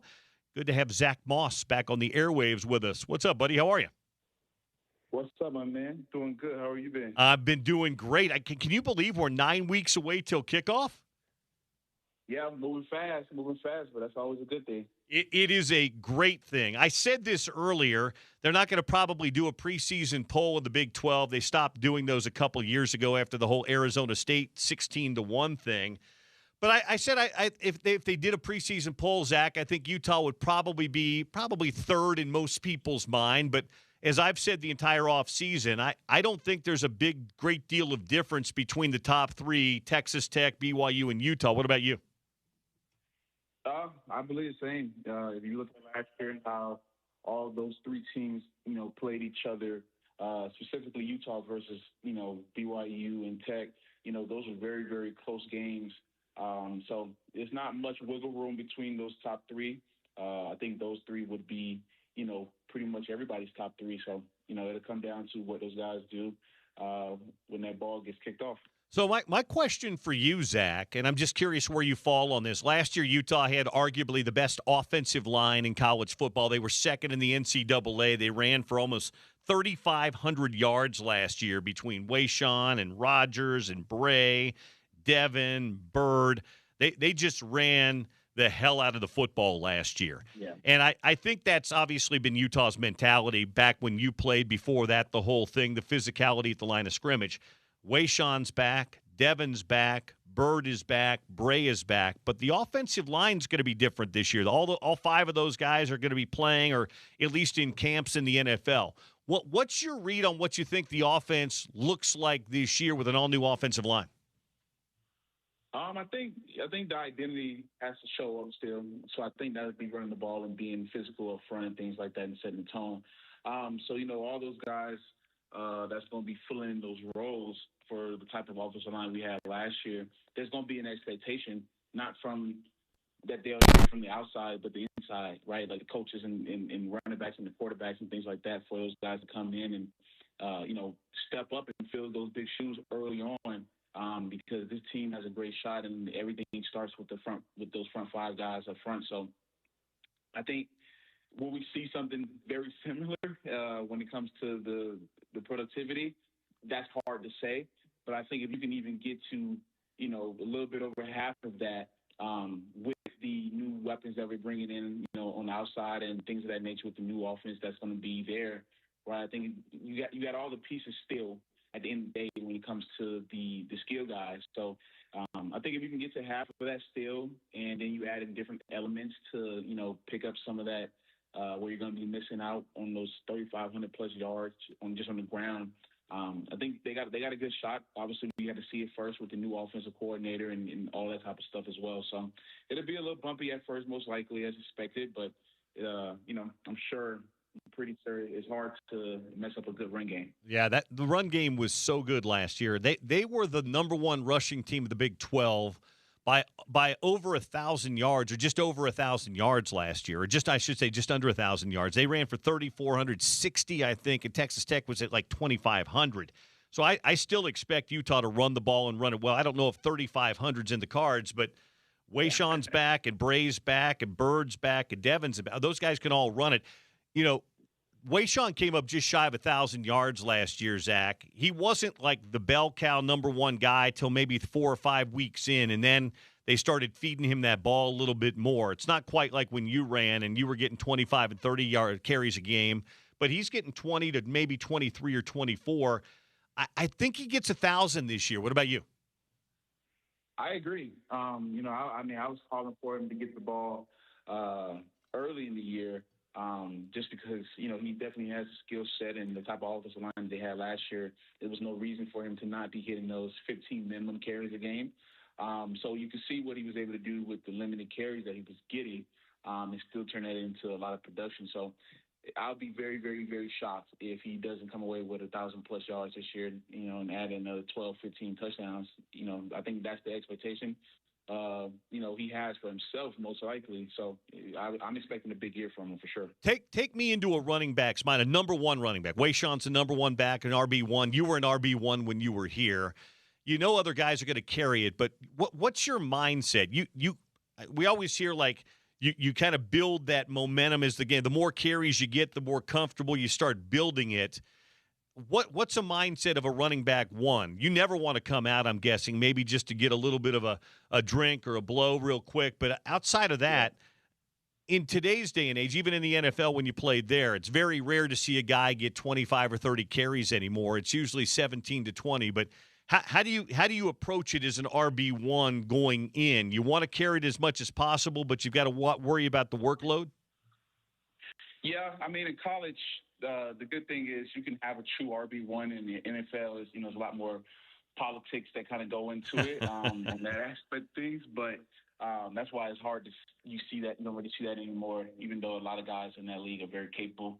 But in college, you can definitely have a true one. Mindset-wise is, I think you train, all off season to not come out, to be in those situations, right, where, your coaches can turn to you and say, yeah, he can handle 5, 6, 7, 8 carries in a row, right, where it's a pivotal point in the game and we need them all. We can trust him to not put the ball on the ground, to fall forward, continue to get, positive yards and things like that. But overall, it's about being consistent, right? To your point, you get better as you keep getting those carries, right? So that's the consistency part. So, I think he has the ability. It'll be hard just because you have so many guys that are very, very good as well. But that's where when you're a real one, you got to separate yourself and, make sure the coaches know, even though we got a lot of talent on this offensive side of the ball, right, at the end of the day, I'm still the main person that you want to get going first. Was there ever a time, let's go back to like 2019, you're running it like crazy. I think you ended up with almost just over 1,400 yards that year. You've got, Wilmore's there, Devontae Henry Cole's there. I think Brumfield was there a little bit too. Was there ever a time when you were like running it well and somebody came running on the field and you're like trying to wave them back? You're like, no, I want to stay in the game. No, I can't remember if I ever did. I know I probably felt like that in 2017, my first full year starting probably. But, I think, like, to my point, I prepared all offseason to not have to be able to come out, right? Even after a long run, get right back in the huddle, and there's a real opportunity that I can get the ball again on the next snap, right? That puts the defense in stress. The main thing is being a 3-down back, a guy who can do it on all 3 different levels, right? Pass blocking, catching the ball, and running the ball. So you never have to come off the field because that makes the offense even more hard to stop because now, right, say I'm in and I'm only able to play first and second down because I can't pick up blitzes or catch the ball very well on third downs, right? So that's a true one. That's a guy who can do it all, and that's from the conditioning standpoint to being on the field and being a guy that, your coaches, the fans, and the players can obviously count on every day. Utah great Zach Moss with us here on the Sean O'Connell Show today. Bill Riley sitting in for Sean as we sit 63 days out until kickoff. So be really curious your perspective on Devin Dampier and Bird Ficklin. It's a really interesting dynamic, Zach, that you don't get very often. Usually the guy behind the guy wants to play and really wants to push and get in there. And if he doesn't get a chance to play, especially in today's day and age, he wants to go someplace else where he can play. Bird had a great year subbing in last year. Could have probably gone to a lot of different places and been a starter this year, but chose to stay around. What do you make of that dynamic and what those two guys bring to the Utah offense, both Ficklin and, of course, Devin?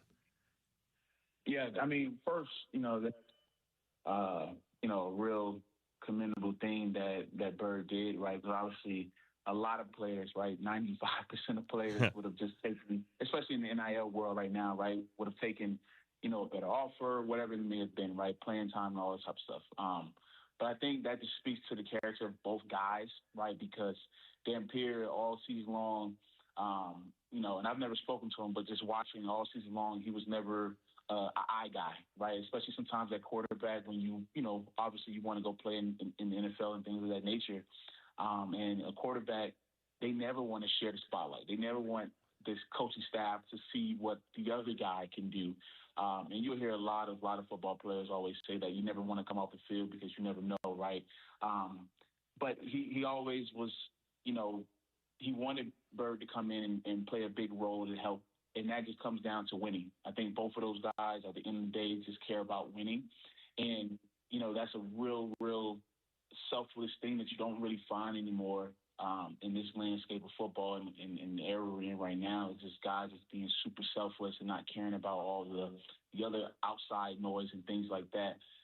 So with both of those guys, I mean, it puts us in a really good spot because you can't get a real good key on the offense, right? Sometimes with quarterbacks, you know exactly what they want to do, what they like to do, what he likes to do, what the weaknesses are, right?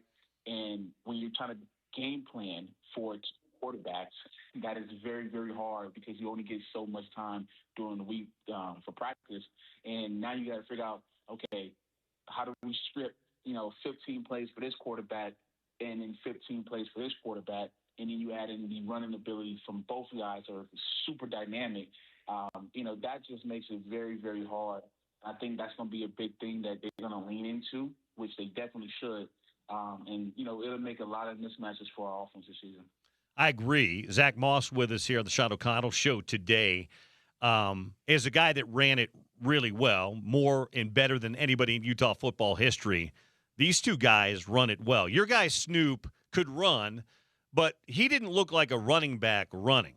Sometimes I watch Devin and Bird run, and they look like running backs who are playing quarterback at times. What do you make of their running styles? I mean, that just shows you how much the game has, advanced in just a quick little bit of time. It's crazy to see how much better the athletes are getting. A lot of quarterbacks, right? These quarterbacks are being taught now to be able to run, to be able to have that, that piece of to their game. They put that in their arsenal as well because that only makes you even more valuable.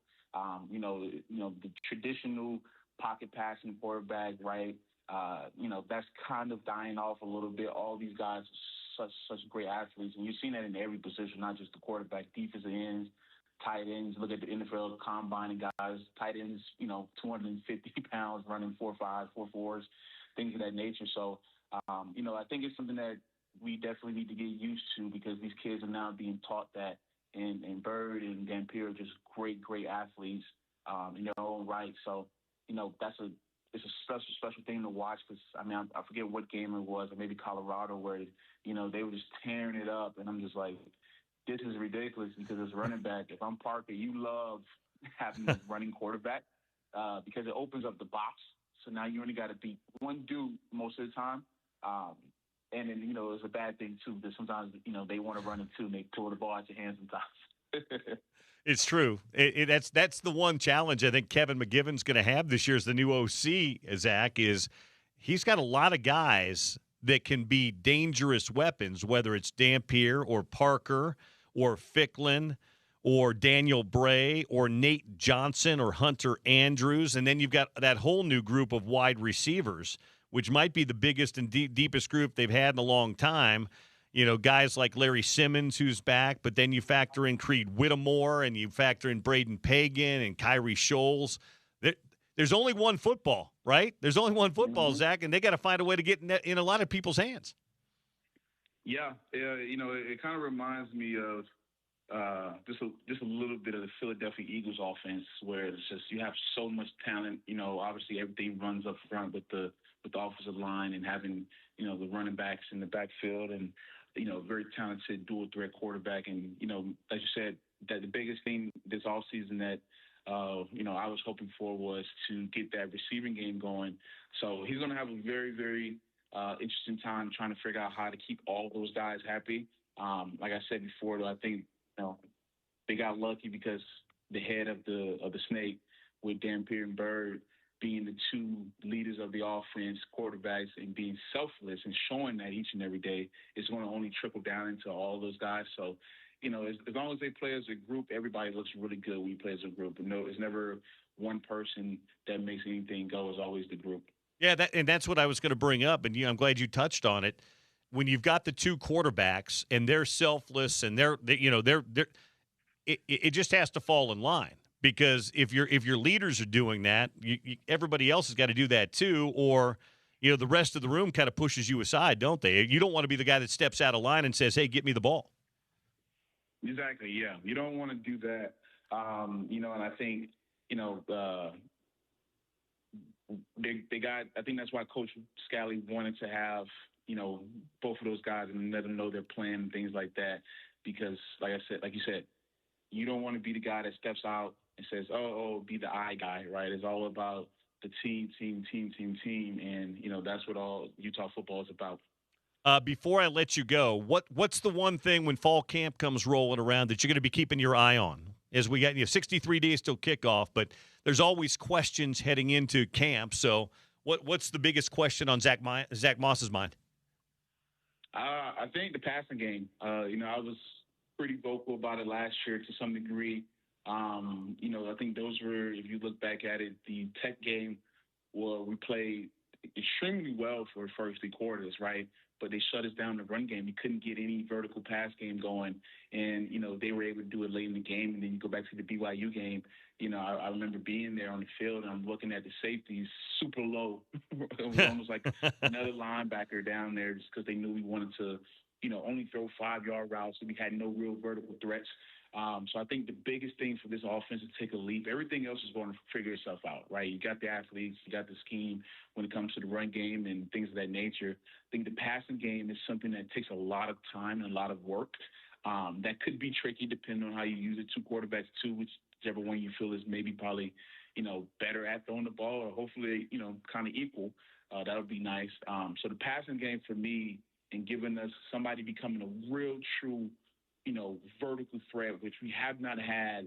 I think in my time, Darren Carrington was our, vertical threat. But we have not had somebody that was just a true wide receiver one, right? We talk about 2 quarterbacks and the RB1, but now it's time to get us, even we have some really good passing catching tight ends, but now it's time to find a real receiver one. So that's the challenge, is somebody to step up in that room. They got Coach Bumpus back and things like that, and he knows how to do that very well. So, I'm looking forward to seeing that this offseason and getting back into seeing what they can do with that. Hey, it's great catching up with you. Have a great weekend with the family. I'll talk to you soon. Yes, sir, man. Appreciate it. You too. Thanks, Zach. Zach Moss with us here on ESPN 700, 92.1 FM. We'll take a quick time out. We'll come back on the other side, do a little daily dump, get you a few headlines of the day and more, get you a leaderboard update on the PGA, and then check in on the U.S. men's national team as they head to Seattle next to face Belgium on Monday. Sean O'Connell Show, Bill Riley sitting in on 92.1 and ESPN 700.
Going to do a quick dump today. We've got a guest coming up here at the top of the hour, Jeff Carlisle of ESPN. So it'll be a quick hitter today, a little research, and then on we go.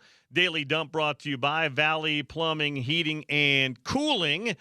We've got 3 World Cup matches today. Getting ready to start is Spain and Austria. That'll be on Fox TV at 5 o'clock. Portugal and Croatia should be a good game at 5 on Fox. And then late tonight, the Swiss and the Algerians go on FS1 at 9 o'clock Mountain Time. A couple of other news and notes from the day. You heard James mention, I think this is great. Tim Hardaway Sr. tells his son, nope, you're not wearing my jersey number. It's retired. I like that. We have to be able to tell our children no sometimes. You didn't earn that 10. I earned that 10. It's retired, and it's staying in the rafters. Good for you, Tim Hardaway Sr. Let Tim Hardaway Jr. find another number to wear. By the way, LeBron coming back for his 24th season. Alexander Ovechkin's coming back for his 22nd season. He said he's coming back. I saw Ovi play when the Caps came to town to play the Mammoth. He's not skating much anymore. Great player, but he's become a goal poacher. He is not doing a whole lot of skating out there, but he still scores like you can't believe he had a hat trick against the Mammoth. And one note from the WNBA, Caitlin Clark and Kelsey Mitchell and Aaliyah Boston are all named All-Star Game starters for the WNBA. Quick leaderboard update brought to you by our friends at Uinta Golf. Visit the in-store for a free custom fitting at Uinta Golf or shop them online at worldwidegolf.com. They're playing at the John Deere, TPC John Deere at Silvis, Illinois right now. And Lucas Glover, your round 1 leader, he fired an 8-under today to lead in the clubhouse. He and Zach Blair, who's from right there in Iowa, just a state over, are your round 1 leaders right now. Hodges and Yeager at 7-under. Riley, no relation, and Damon at 6-under and 5-under, respectively. Tony Finau, even through 5 holes. Tony's not had a great 2026 so far, Salt Lake Zone.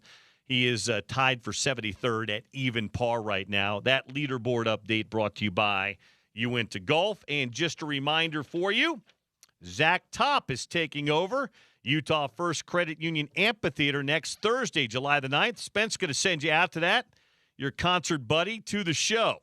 Listen to the drive around 420 for your chance to win Zach Top tickets for next week, and details at ESPN700sports.com. All right, 2 hours down, 1 to go. Hockey in a half hour with Adrian Denny, checking in on the U.S. men's national team next with Jeff Carlisle of ESPN.com, right here on ESPN 700 and 92.1 FM.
No Sean O'Connell today. Bill Riley back in my old slot, filling in for Sean here on ESPN 700.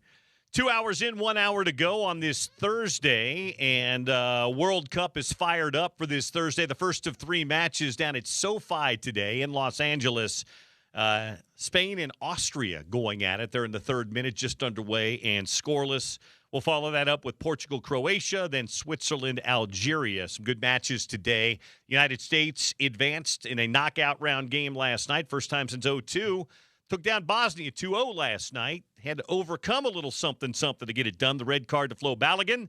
Still got it done. Good free kick from Tillman, and United States advances to see Belgium on Monday in Seattle. Our next guest, he's covered many a World Cup for ESPN.com. He's covered many a U.S. men's national team, and he was on site last night in San Francisco, or at least in the Bay Area, not technically San Francisco. Santa Clara. Jeff Carlisle with us today before he heads off to Seattle. How are you, Jeff?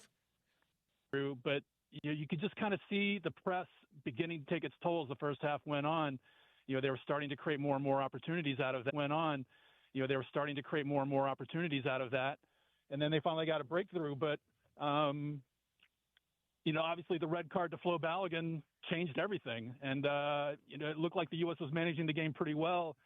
And then they found themselves in a little bit of a dogfight. But I thought that the U.S. defended well. They're pretty composed. I mean, there were a few half chances for Bosnia. But, then Malik Tillman is able to get that fantastic free kick goal. I mean, it was really impressive, I thought, the way the U.S. didn't just sit back the whole time. I mean, Christian Pulisic almost had a goal that got waved off for offside. But, they still were aggressive, and they still tried to get that killer goal, and they were able to find it through Malik Tillman's free kick. I want to talk about the match a little bit more and obviously what lies ahead, but what has changed with this team over the last 6 months? They were not great last fall. They weren't great earlier this year in the run-up to this. You've been around them. You've covered it. What have you seen that's changed here? Because there was not a lot of good vibes going on back in March and even late last year around this squad. Well, I think it's two things: health and time. You look back at some of the earlier windows. There always seemed to be a key player missing, whether it was a Tyler Adams or a Chris Richards or a Christian Pulisic. And so, I think that delayed kind of the chemistry building process, if you will. It was kind of hard for these guys to get on the same page. And, I say that because when you play a high press, it has to be coordinated. I mean, if one person is not on the same page, then the whole thing breaks down. So I think being together for the last month, just the entire team, and then having everybody available has made just a huge, huge difference for this U.S. men's national team. Well, it looks night and day, and there just seems to be, and it feels like maybe Pochettino had felt this way the whole way, and the outside, maybe because he was around it and knew if they got healthy and got a little bit more time together, because he seems to have been the one that's kind of been the constant through this. It was almost like he was telling everybody, hey, I know what we have here. Give us a little bit more time. Do you feel that way? Yeah, absolutely. Trust the process. Yes. It's kind of become a cliche almost when you think back to its use in the NBA. But, I think that was what Pochettino was preaching, the entire time. And, we saw glimpses of it. They had a really good November window when they beat Paraguay. And then they absolutely took apart Uruguay. I mean, that 5-1 game, it was like, okay, we're starting to see some signs of progress. Obviously, it was kind of two steps back in the March window when they played Portugal and Belgium. But, you could kind of see it a little bit. Okay, if they get the pieces together, if they get, the top choice lineup on the field at the same time, then this could work. But, they've had to do it on the field, and that's where I think that the time aspect has come through. I mean, these guys have been together since May 26th, when the roster was announced, and you can just see the chemistry building day by day. And these guys believe in what Pochettino is preaching, and I think that goes a long way. That's so critical, because if they're not buying what he's selling, then none of this works. And so it's been a really impressive progression, I think, that this team has taken, just over the last month, and it seems to be growing by the day. As somebody who's seen this team in the iterations and the build-up to this over the last couple of years, is there a player right now, Jeff, that's been the biggest surprise or the biggest eye-opener to you, or somebody that you feel has really just begun to come into their own? Malik Tillman, for sure. I think, when the roster was announced and Tanner Tessman was not on it, it was like, okay, who's going to partner Tyler Adams in the center of midfield? And Pochettino, I remember on the day of the roster announcement, he threw out some names. He threw out Gio Reyna, but one of them he threw out was Malik Tillman. And I have to say, I was a skeptic. I wasn't sure that he could really excel in that role. But he has been just fantastic on both sides of the ball. I mean, the defensive side, that was something that I hadn't really seen out of him before. We've seen him in the attacking third, kind of the clever flicks and subtle passes. We've seen that before, but to be able to do the tackling and the grunt work and the ball recovery, I mean, that was something that I had not seen from him before. And it's been really impressive. Obviously, he gets a fantastic goal yesterday, but I think that was really just reward for the effort and the work that he has put in, obviously on the practice field, but in the games as well. I mean, he's been a real difference maker. I can remember back to the 2022 World Cup, it was Adams and McKennie and Yunus Musa, and everyone thought, okay, this midfield is going to be around for a decade. And obviously Musa falls off, but Tillman has been there to take his place. And it's just been really impressive to see the cohesion in this trio and just the way they win the ball back and the pressure they put on the opposition. It's been fantastic, and Tillman is certainly a big part of that. Jeff Carlisle's with us for a few more minutes here on ESPN 700, covering the men's national team for ESPN.com. You can read his piece from last night's match up at ESPN.com today. The guy that I've just enjoyed watching play, and he's come into his own both for club and now for country, is Flo Balogun. Got another goal last night. He's been terrific. He is a handful. He is a true striker, something that the United States at times over the last couple of decades has struggled to find. It feels like they've found that guy now, and now they will not have him. He got the goal, then he got the red card. Obviously, upon further review, as we like to say, I think it was a bad decision. I think most people in the world of soccer admit that it was a bad decision. VAR is not supposed to be using slow motion and still replays. They did that last night. The red's been issued. You're around it. Is there any chance of FIFA going back and saying you didn't use VAR properly and rescinding this, or is he done for Monday? I think he's done for Monday. Everything that I'm hearing out of the USSF is that the only way they would appeal is if it's a multi-game suspension. Okay. Then they would step in and say, okay, come on, he's already going to sit out the next game, making him sit out for potentially another game. That's too much. But I think the FIFA statutes are pretty clear. These decisions cannot be reviewed or appealed. Just in terms of the red card itself. And so I think it's a really difficult situation for the U.S. because, like you said, Balogun has been utterly fantastic. Just as the way that he's finished, and I mean, these have not been high percentage chances. I mean, his expected goals is 1.3. He's put 3 goals away, so you can see how he's outperforming, the expected goals. So, and it's a huge loss, but it's going to be up to Haji Wright and I think Ricardo Pepi. I think he's going to be the guy that's going to have to step in and pick up the slack. It's going to be a huge challenge. Pochettino has been very good about keeping people off balance with lineups. It would seem if you want to keep the same lineup, you do the like-for-like swap. You keep Pulisic up top. You swap in Pepe. Although I will say, as good as he was in the Dutch league this year, I've not been wildly impressed with what I've seen from Pepe. He hasn't created many chances. What's the expectation around the team? Because he's been good for club. He's just been kind of meh for country right now. Yeah, I would point back to the Senegal friendly right before the World Cup. Pepe started that match, and in that game, I thought he linked up really well with Pulisic. He was checking back to the ball, getting spraying a pass to Pulisic on the run in space, and so I think. That's something that kind of gives me a little bit of hope because it seemed like the chemistry between those two was really excellent on that day. I mean, obviously, it's tougher when you're coming off the bench, and you're trying to get up to the speed of the game. And, obviously, the circumstances are different. Usually you're trying to close the match out rather than trying to get another goal. But, I think that link play by Pepe, I think that's something that the U.S. is going to try to emphasize. And, I mean, I saw it work in that match, and, I think it can work again. Belgium is going to play a little bit more open than a Bosnia or an Australia or a Paraguay. So I think that's going to help, the U.S. cause as well. As always, the U.S. team is very athletic, very mobile.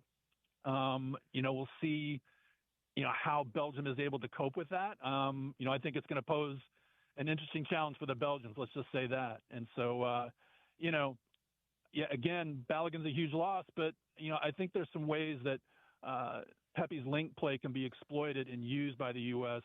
to pick up the slack. So we love in sports talk radio and in media to talk about legacy.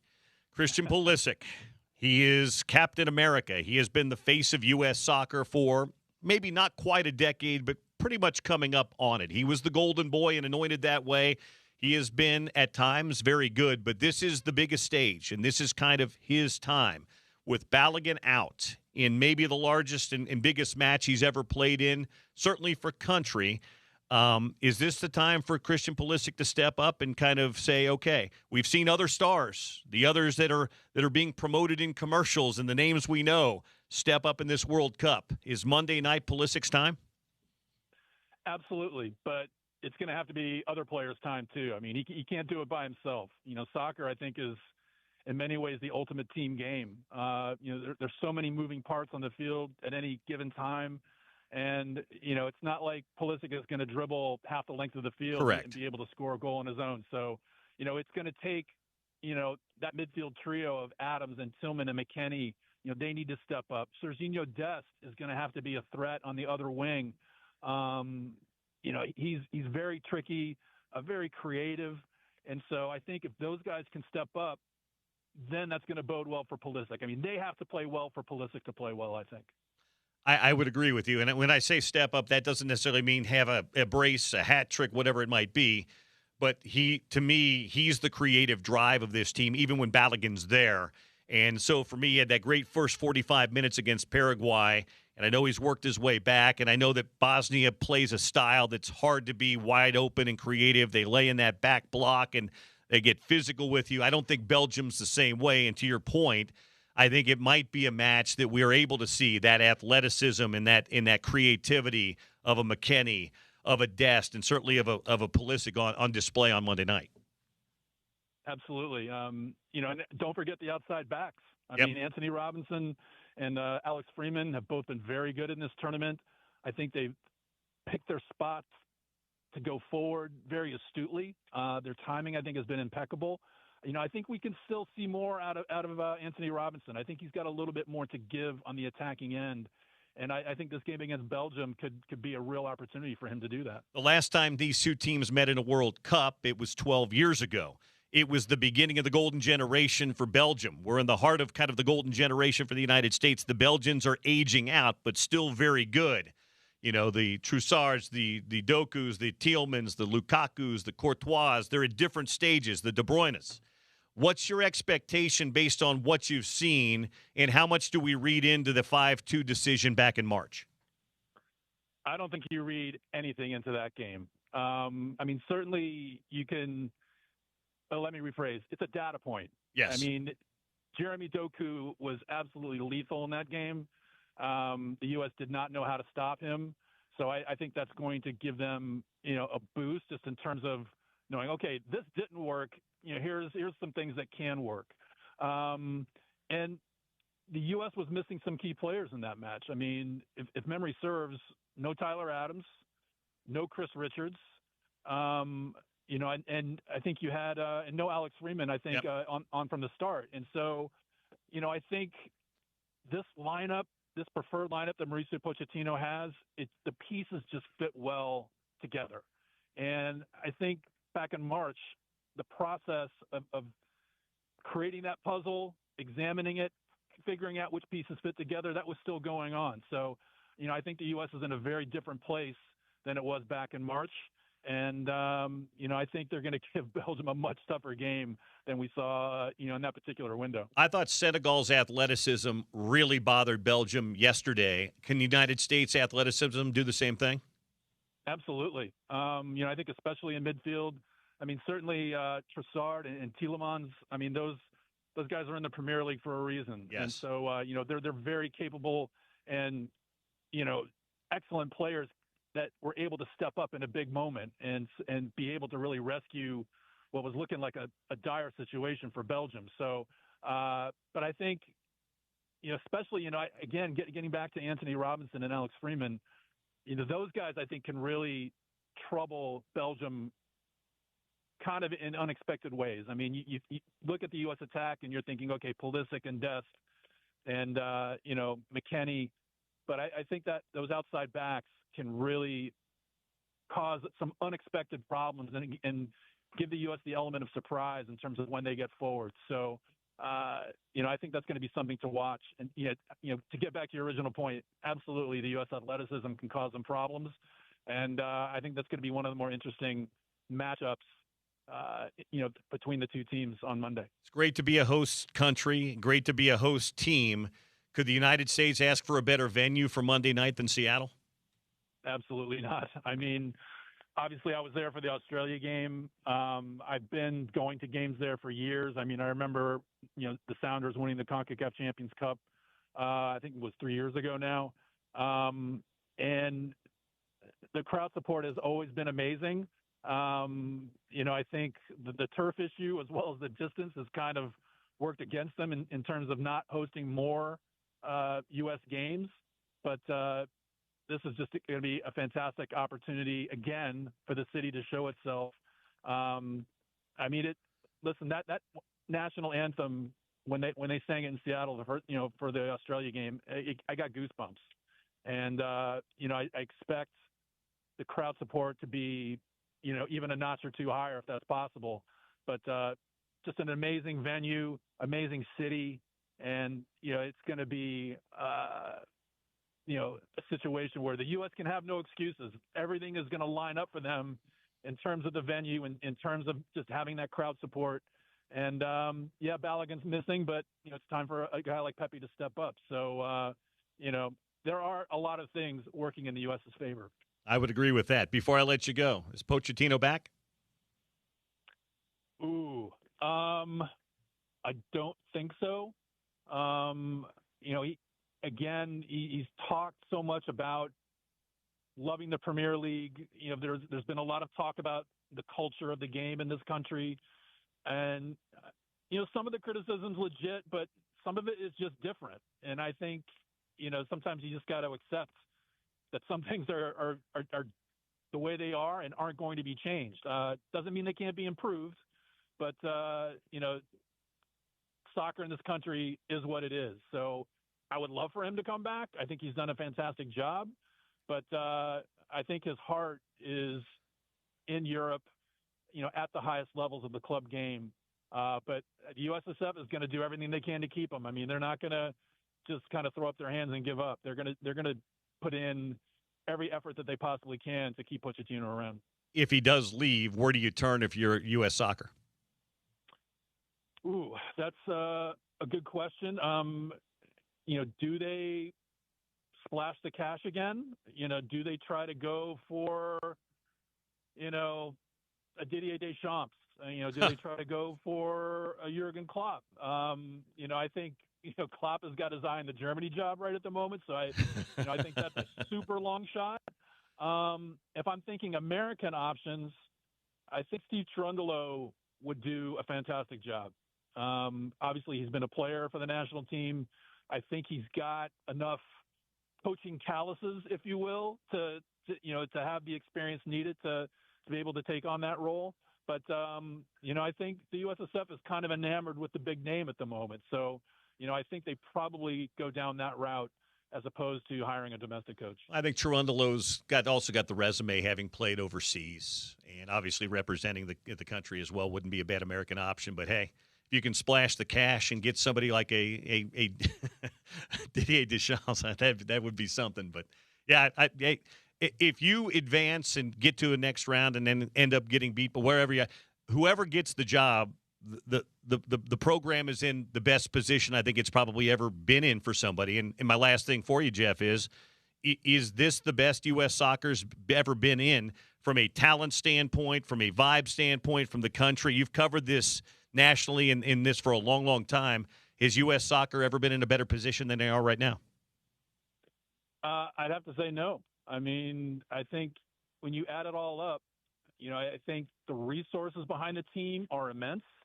I think the U.S. program has done a great job of recruiting dual nationals, but also developing talent, within the country itself. So, I think there's a lot of pipelines that have to be producing the goods for an international soccer program, and I think all of them are operating at or near their peak. And so, I think the good thing is that the USSF is not going to rest on its laurels. I mean, they know that they have a lot of work to do to try to expand the net in which they inspire players.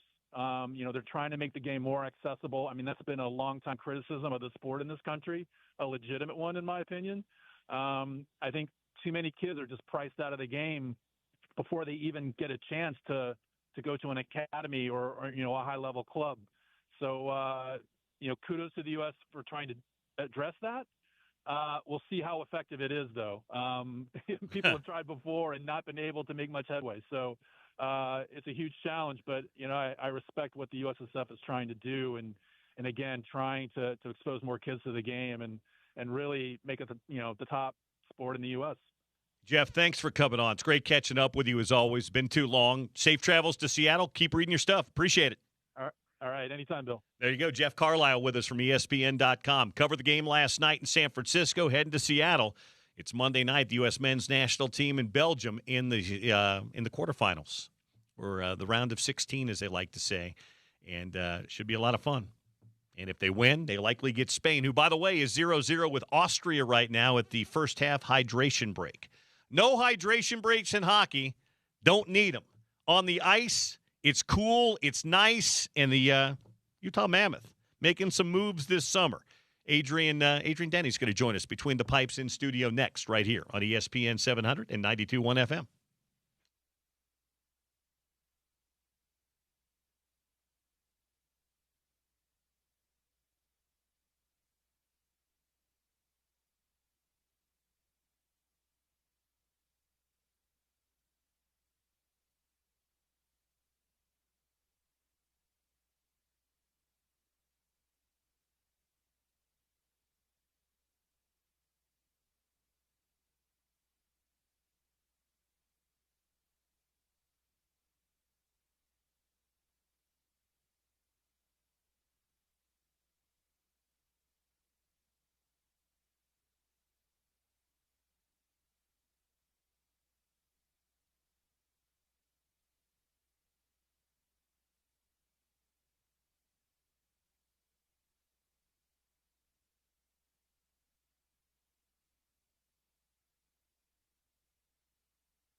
Little update on the soccer. They're in the 29th minute, just after the hydration break. Austria just about scored a minute ago, an own goal. Yee. Spain and Austria, the first game of the day, still scoreless right there. We're going between the pipes right now. Brought to you by Aladdin Industries, your Velux skylight dealer, and, of course, Valley Plumbing, Heating, and Cooling. Look for the truck with a duck. My first Between the Pipes with Adrian Denny sitting in here today for Sean O'Connell. How are you? What's up, Bill? Thanks for having me in. It's good to see you, man. It's great to be here. Has it been great being back in town, by the way? You've been back for a couple of years now? Yeah. I mean, after living down in the desert for many years? It's been awesome. I don't think it'll ever sink in. Like, it's still just a dream, right? It just doesn't, like, NHL in Utah, and I'm here. I just keep waiting for it to sink in, and it doesn't. It's still that holy cow moment. Well, it's still weird to me, having lived here 25 years now, that we have an NHL team. And it's been great. I love going to games. I love being down there. The vibe is excellent, but it's just strange that the NHL's in Salt Lake City. Having the Boston Bruins and Chicago Blackhawks and New York Rangers coming to Salt Lake just as an everyday thing, and not as an exhibition really cool. game. You know, like you'd have the the LA Kings come in every year, or the Blues, or somebody would come in. But now, to have them here is great. And I was in Boston earlier this week and last week, and you tell people you're from Utah, and they're like, oh, you got an NHL team there now.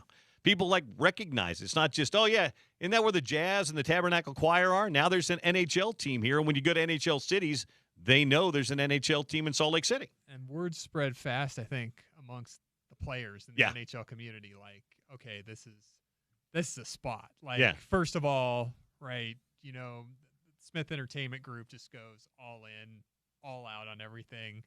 The Mammoth Ice Center is best practice facility in the NHL, and everybody's taken care of. And then you add Utah to the mix, right? We're not sitting in traffic all day. We're 10 minutes away from being in the mountains, the family aspect of it. So it's a complete package. And as we saw yesterday, guys are noticing. And I think the Mammoth won first day of free agency in the NHL. San Jose may have spent the most money. The Mammoth won the day. Well, tell me how surprised you were by the trade. Obviously, you work for the team, so maybe you had some insight or had heard some rumors, but they trade for a really nice player in Vincent Trocheck, a little bit older player, but still a guy that's been really good. Was United States, playing for Team USA last year, played for the Rangers. They gave up a little bit to get him, but what did you make of that trade?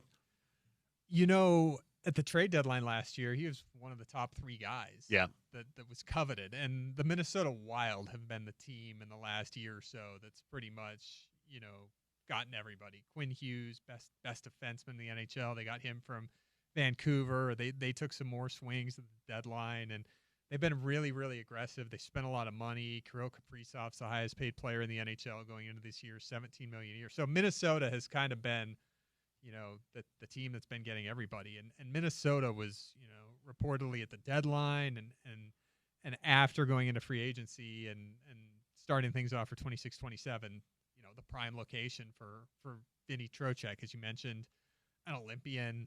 And, he had a no trade clause and teams on that list. And for Utah to get him, when we woke up yesterday, Mammoth are very interested in Vinny Trocheck, and Mike Foltz, my broadcast partner on Hockey Night Utah, sends me a text about this time yesterday. He's like, I'm hearing we're in on Trocheck. I'm like, cool. And, it happened. And so you get a player like that, early 30s, 3 year left on his contract, $5.625 million a year. It's manageable for the AAV. The Mammoth are actually going to get a bargain out of it because he doesn't actually make that. He'll make $6 million this upcoming year, $4.5 million in 4. So the way that the deal was laid out, Utah is going to end up playing less. So it's a guy they wanted, but Bill, you look at what he does. He seems like a perfect fit. He's urgent with the puck, passing, shooting. He's got an instinct, but when he doesn't have the puck, he's in front of the net. And that's one thing I think you could say about Utah the last year or so is, gosh, get some more bodies in front of the net, we're going to score. We have so much skill. Just kind of been going to the net by committee. And Bill Armstrong saying yesterday, when you have guys like Vinny Trocheck and Anders Lee, the other big acquisition, when their instinct, their DNA is going to the net, then you got the two other guys on the forward line. They kind of do their thing, and not everybody's trying to get to the net. So I think it's a huge acquisition. He's great in the faceoff circle. He would have been the best on the Mammoth in faceoffs last year. So huge acquisition there. And then, we're thinking, okay, great day. Got the acquisition of the day in the NHL. And then Anders Lee, an 8-year captain with the Islanders, signs with Utah a few minutes later to a 3-year deal. Where's Lee fit in? You could look at him with Gunther and Cooley if you wanted. Yamamoto finished the year with those guys, did a great job, earned a 2-year contract earlier this week. He's another guy. When we get a guy, obviously, just don't see a lot of Vinny Trocheck when he's playing for the Rangers. And Correct. More in Utah, and Anders Lee even less playing for the Islanders, and we're in Utah. We play those teams twice a year. So, watching the NHL, you know who the guys are, and they're good and valuable. But when you start watching, their games and their highlights, you're like, okay, the way they score goals is exactly what the Mammoth need. Like every single one of Lee's goals that I watched, and he's got 19 or more goals in all 10 full seasons in the NHL that he's played. He's in front of the net. He's tipping, he's crashing, he's banging, he's somewhere around that blue paint, because NHL goalies make saves. They deny the pretty plays. It's on second and third chances where you can really make an impact. And last year, Mammoth made a huge jump getting into the playoffs, getting over 3 goals a game. That's if you're going to look at one metric, get into the playoffs in year 2, that's it. Get over 3 goals a game. They were under 3 in the first year. So I think these two guys are really going to add some jam. 8-year captain for Lee.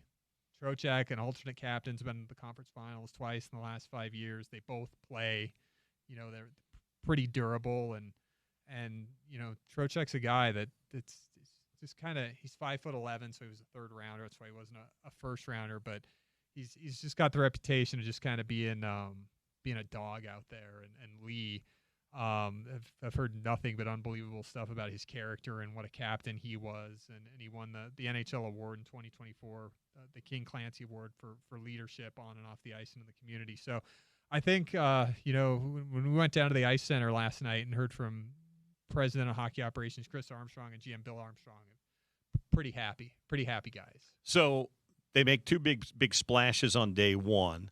Are they done, do you think, with big splashes? I mean, what still are we looking at right now, Adrian? So they add a centerman down the middle, Trocheck. Yep. One of the needs. On the left side, you could say Anders Lee fills a void there. Looking pretty good on forwards right now. We're not even talking about the prospects coming up, the first rounders that are going to be in camp with a chance to knock somebody out of a job. Maybe if you're looking at something, maybe another defenseman or 2, and that could be coming up in the pipeline with a player like Dmitry Simashev, who started the year last year and was kind of up and down between here and the AHL, and the way things played, as the season went out, he was in and he is out. But I've heard great stuff about his off season and what he was sent back home to Russia with to work on. Nick DeSimone is Utah's 7th defenseman, who was playing over veteran D last year at points in the lineup due to coaches' decisions. But yeah, and they signed a depth D-man yesterday to a 2-way contract. Zach Jones, who's played over 100 games with the Rangers. You'd think ticketed to the American Hockey League, he could make the team. But I think if you're looking, okay, what else could we use? Maybe another right shot defenseman at $1 to $2 million a year, even 3, just to keep the flexibility. But a 50 and a 60, I think the 2 spots on the roster after getting the backup goalie situation taken care of during the trade or during the draft, I should say, with Sebastian Cossa. So relative to the Central and in the West, it was a good year last year. You took the Golden Knights all the way to the very end. Where do you think the Mammoths sit now? Are they in a better position than they were at the end of the year? Obviously, adding with the 2 big adds yesterday. And as you mentioned, some of the things that you don't always necessarily talk about, and we talked about this when the team came here 2 years ago, and even over the last year or so. There's a lot of great young talent in the pipeline coming up. So this is a franchise on the rise, albeit playing in a very tough Western Conference and a very tough division with the Stars and the Wild and the Avalanche. So tell me where right now, early on in July, you think this team sits right now. I think the rest of the NHL yesterday is looking at Utah and they're like, oh boy. Yeah. Wow, they're serious. And the Minnesota Wild in particular, I can't be real thrilled that the Mammoth just came in and took two guys that they wanted. Anders Lee is a native of Minnesota. He's from Edina, Minnesota, a suburb of the Twin Cities. And the Mammoth gave him a presentation that he couldn't turn down. Same thing with Vinny Trocheck. The report out there is Utah just kept coming. They just kept pushing. And he said yes. So I think from the playoffs to now, Utah's had a chance to evaluate and say, okay, we lost to a veteran Vegas team because ... their experience. I think you can say, a team making their first trip into the Stanley Cup playoffs, there's going to be some lessons. And, I don't think there's a golden ticket that says, okay, we just signed Vinny Trocheck and Anders Lee, we're going to the conference finals. Sure. But it just elevates you to a level where I think you could take one of those three spots in the Central, be it from Minnesota, be it from Dallas, be it from Colorado. I think Utah goes right into that mix where they're not necessarily, typecast as a wild card team. And they said yesterday at the press conference, Bill and Chris, like, yeah, we felt after watching that playoff series and digesting it, we could use another guy like Vinny Trocheck and Anders Lee with experience, leadership, but just some of that bite that you need in the playoffs in every game's 2-1, 3-2. Going to overtime, going to double overtime, 1-goal games in the third period that you can't hold on to. Adrian Denny's in studio between the pipes with us today. Mammoth insider and broadcaster, brought to you by Aladdin Industries and Valley Plumbing, Heating, Cooling, and more. So pretty well situated right now where things are. I just mentioned are there other places they could look to add to either depth or frontline talent? Any other potential targets you could see them going after here in the next week and weeks to kind of strengthen what they have already? Looking at the free agents left, right? Going from day one to day two, you always got some guys left that either didn't get what they were thinking, right, or there might be kind of a liability on them. For me, I look at the D that are still out there in free agency, and I see, a guy like John Klingberg, who was in San Jose. There's a couple others, and they're strong offensively, but the defensive aspect of them being a defenseman in the NHL is probably why they weren't signed yesterday. So I think for Utah, they might find another guy that could be a tweener between the AHL and the NHL, like Zach Jones, who they signed yesterday. I don't see anybody still out there as far as D goes in terms of free agents, just in terms of we need a D who's gonna play D, right? So that's why a John Klingberg doesn't get signed, and you can go down the list. Logan Stanley, who went from Winnipeg to Buffalo at the trade deadline. They're just not defensive defensemen, and that's what you want, 5-6 on your third pairing. How do they feel about goalie and depth right now? I think they feel great. Sebastian Cossa was a first-round pick, acquired at the trade deadline on Friday, or I'm sorry, I keep saying trade deadline, at the draft on Friday with one of the picks they used that they got in return for JJ Peterka. Okay. And he's a guy that I think if they would have told him, hey, man, you've been in the AHL for the last 3 years, come compete for our backup spot. We'll sign you to a contract. He would have said, sure. But Bill was pretty bullish that he's going to be our backup, starting with the press conference after the first round of the draft. Okay. To the point, brings him into Utah, shows him around, signs him to a 2-year, $2 million a year contract on Tuesday, introduced him to the media. It's a guy they've been watching for the last 3-4 years because it's funny, when you're scouting guys, like, say, for instance, Dylan Gunther playing juniors in Edmonton, winning championship, his goalie, Sebastian Costa, there. The GM of Edmonton, who's now a scout for Utah. That's another connection that you got there. Randy Hanisch was the GM of the Edmonton Oil Kings when Gunther played there, and Costa was the goalie, and now he's part of the team. Not to mention the fact that, when you drafted Dylan Gunther 9th overall, you knew that was your guy because all you did was watch all of his games, watch all of his tape, and you might happen to notice that they've got a 6'7" goalie down there who was also a big part of them winning the league championship too. So a guy that they had been watching, that they had been quote unquote hunting for a couple of years, and they had an opportunity to go in and get him. And Bill, not to mention any names, but there's just some teams out there in the NHL that you just wonder, what are they doing with their prospects? Like, their AHL team wins every year. Their AHL guys have great numbers, and they keep signing veterans, other guys, journeymen to take spots at the NHL level. And Detroit traded for a veteran in John Gibson last year, and Cam Talbot was their other goalie who's been in the league for ages, and Sebastian Costa was just kind of there hanging out in Western Michigan. Well, might end up benefiting the Mammoth. And Bill said he's proven. Like you said, when you play in the AHL for 3 years like that, and you have the numbers he does and the experience, you're ready to be an NHL backup. Anything else surprise you outside the Mammoth yesterday around the league? You always look around at teams that, have a lot of money, have a lot of cap space, and just it's burning a hole in their pocket. San Jose Sharks went and got 2 really high-priced defensemen. Jacob Trouba, who's in his 30s, they signed him to a long-term deal for over $8 million a year. They needed help on D. So okay. They're young with Macklin Celebrini and Will Smith. They got a lot of talent up front. They're looking to add to their D, and then they acquired Darnell Nurse, making over $9 million a year with the Edmonton Oilers as another defenseman. Wow. And there's no salary being retained by the Oilers. So that's what I look at. Like, San Jose added to their D, but they spent a lot of money.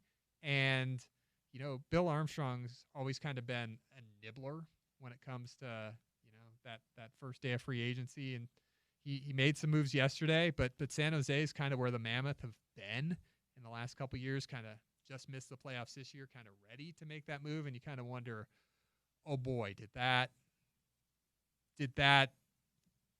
yesterday, is that the best for them? Chicago Blackhawks, another team as well that's on the up and coming, you hear, and they spent over $12 million on Bowen Byram, who's probably a second pair D-man in the NHL, and they used a 4th overall pick to get him last week, and he was a restricted free agent, so I had to sign him. So kind of looking at Chicago, like, is Chicago, like, because Utah's got their model, and we've seen it coming up every year, but the teams, like, you're looking in the rearview mirror on Chicago and San Jose, you're kind of wondering, oh boy, was that the best day they could have had yesterday?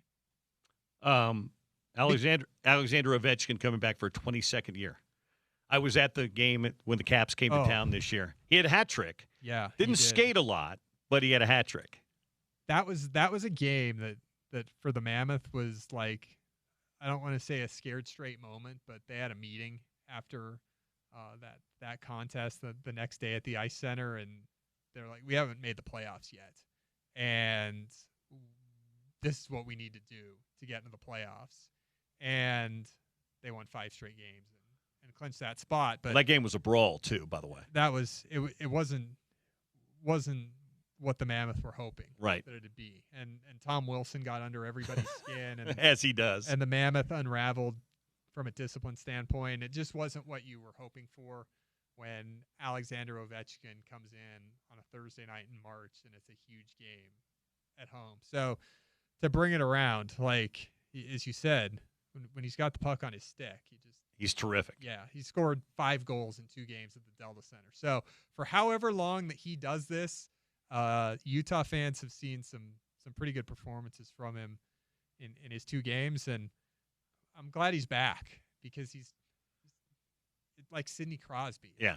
It's not one of those guys where you're like, he's the best, but nobody likes him. Like, right. He's the best and everybody loves it. Correct. So he's fun to watch on a random night when TNT has a game on and we're not playing. You just tune in to watch Alexander Ovechkin, and kind of expected him to come back because I just didn't think he could hang it up. Yeah, he didn't really give any indication that he was going to retire. Just didn't think he could do it. Yeah.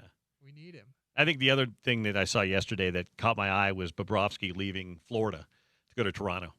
I think that's really, really interesting because he just seemed to be such a fabric of all those great Panthers, especially with what the Panthers did this offseason, bringing the Kachucks together. It was just maybe the offer was just too good. You know, he made $10 million a year on that contract that just expired, which is a lot. And Carolina and Vegas basically just showed that you can get to the Stanley Cup final with just okay goaltending and not a star. And the NHL's a copycat league, so everybody sees that. And I see it. You know he's not going to get $10 million again. And you know what? Florida's going to be offering him somewhere around $6-7 million, which they just got a goalie they traded for that makes exactly that. And so that kind of signaled the end of Bobrovsky in Florida. And I'm thinking Tuesday afternoon, like, this is so awkward because he's going to go somewhere else and make $6-7 million, and that's exactly what Toronto gave him. But you know, it's when you have a year of negotiations and you're just not close, sometimes you know, feelings get hurt and there's emotion, and it's just easier to go take the same salary somewhere else just to say I told you so. But I think the Florida Panthers would have given him exactly what Toronto got, but the boat had left the dock. And so it had sailed. Hey, we've got a break. It's great to see you. Oh, thanks, Bill. Thanks for having me. Thanks for coming in today and sitting in with me. Sean's usually in here, but tell Fulte I said hello. Mike's already said hello, and I didn't tell you. We were just down at the Mammoth Ice Center for the development camp scrimmage. By the way, I want to come down and give me a tour, son. You and Fulte give me a tour. I haven't been in there yet, so I want to come down to Sandy and get a tour one of these days. We'll put the key card to work, see what it opens. That's great. I want to get the behind-the-scenes tour. Adrian, thanks for doing it. Thanks, Bill. Going to grab a break. We'll come back and wrap it up with a little topical trivia next here on ESPN 700 and 92.1 FM.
All right, 1-0 Spain. They've reached halftime. It could very easily be about 7-0 Spain right now. They're really good. We'll give you an update. Spence will be updated on that as the afternoon goes on. Topical trivia today. I've got 2 passes to the Yours Always Music Festival. It's later this year. I think it was kind of like the same time as that Red West was last year. Benson Boone, the guy that does backflips and plays the piano, will be on stage. Spence Checketts' favorite. What was the score the last time that the United States and Belgium played in the World Cup? If you know the answer to that, it was 12 years ago. If you know the final score to that matchup, text it in right now to 877-353-0700. And if you nail it, one of you will get those tickets to see Benson Boone at the State Fair Park later this year at the Yours Always Music Festival. What was the score the last time the U.S. and Belgium played in the World Cup some 12 years ago in 2014? Spence! Hey, man. I haven't seen you since the Knicks. You look like a different man. Yeah. You got a championship glow about you. I still can't believe it's real. Will you turn my ears up just a little bit there on your board? Yep, perfect. Better? Okay. Good to see you, man. Yeah. There's just something about it. You know what it's like. You were a long-suffering fan of several teams, and namely the Chiefs, and when they actually finally won it, I didn't think they would. I never thought they would in my lifetime. Not as long as the lead singer and kazoo player from JD and the Straight Shot owns the basketball team. And by the way, he was so awkward. Oh, my gosh. On the trophy. It was like, New York, this is. I was just like, I don't know why they have owners up there to begin with. Yeah. And players by the way, and coaches win championships. It wasn't even the right color orange. Nice jacket, you goob. I mean, the weird thing is that's how he is in real life. Like when you meet him, it's awkward. He wants it's all veneers. You're talking to fake teeth.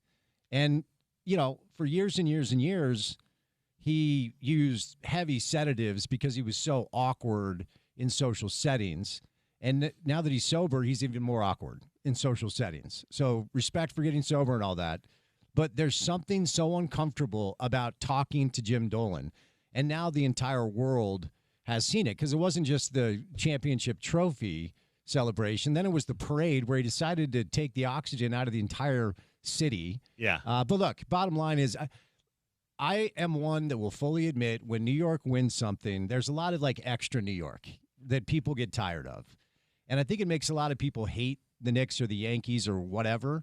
I think this is genuinely speaking, if I take my Knick fan hat off, I think it's a really likable team. It is. That's why I told you I'm not generally a big New York, but I was rooting for your Knicks the whole way. Yeah. I found them to be more likable. Another nod to our friend Jimmy Dolan. We weren't able to make it happen. We were going to go. But my son, as you know, is living back there. He and my brother Ben went to Game 3. Okay. Where there was too much orange and not enough blue in the building. Where they actually lost that game because it took them 3 hours to get in because of the Trump security stuff. Yeah. But for every other game, he went to watch parties around the city. Okay. And he would FaceTime me at the watch parties. So we would kind of watch, we saw OG's tipping together. He actually had left the watch party, and he FaceTimed me as he was on his scooter going to his car. And I'm like, buddy, you got to turn around, okay? They're coming back. And then after the final game in San Antonio, he FaceTimed me as he was walking home from the Upper West Side. So it was kind of cool because he's about my age. I was his age when the Knicks were in the finals in '99. Yep. We're about the same age. So to kind of see it through his eyes in the city was really cool. You know the deal. One of the cool things about sports when you're a dad is maybe your son latches onto the team you like and you're watching the game together. And I have failed this poor boy so miserably because he's a Jets fan and a Knicks fan. And we all love the Jazz, want the Jazz to do well. So finally, one of his teams won a trophy. So that was cool. I had Gordy in here speaking to the Jazz. He liked the Kessler deal. Nobody wanted to see Walker Kessler go because he's a good player, but he was asking for a lot of money. Yeah. And Gordy liked the fact that the Jazz held pretty firm with what I thought was a pretty good offer, 5 years and $140 million. Yeah. Did you feel like they got enough back in return? Yeah, I was talking to somebody, I'll tell you off air, over there today, actually, and he said we didn't want to lose him, but when we realized we could flip him for this, we felt like we had to do it. So it wasn't necessarily we didn't want to match it. He said, we're going to match it and bring him back. But then the Lakers said, okay, well, before you match the offer sheet, we're going to give you 4 unprotected first-round picks. Jaylen Brown got traded for 2. Right. Now, they also got Paul George, but Paul George is no longer a guy you can count on for anything.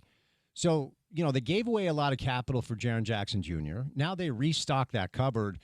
In a vacuum, they're worse today than they were yesterday. But honestly, I don't know this to be true, Bill, but there's part of me that believes their thought process is our timeline starts with Darren and Ace, who are 19. Because Wembanyama, San Antonio is so good and so young. Oklahoma City is so good and so young. Even with Walker Kessler, you're probably the 6th or the 7th best team in the West this year.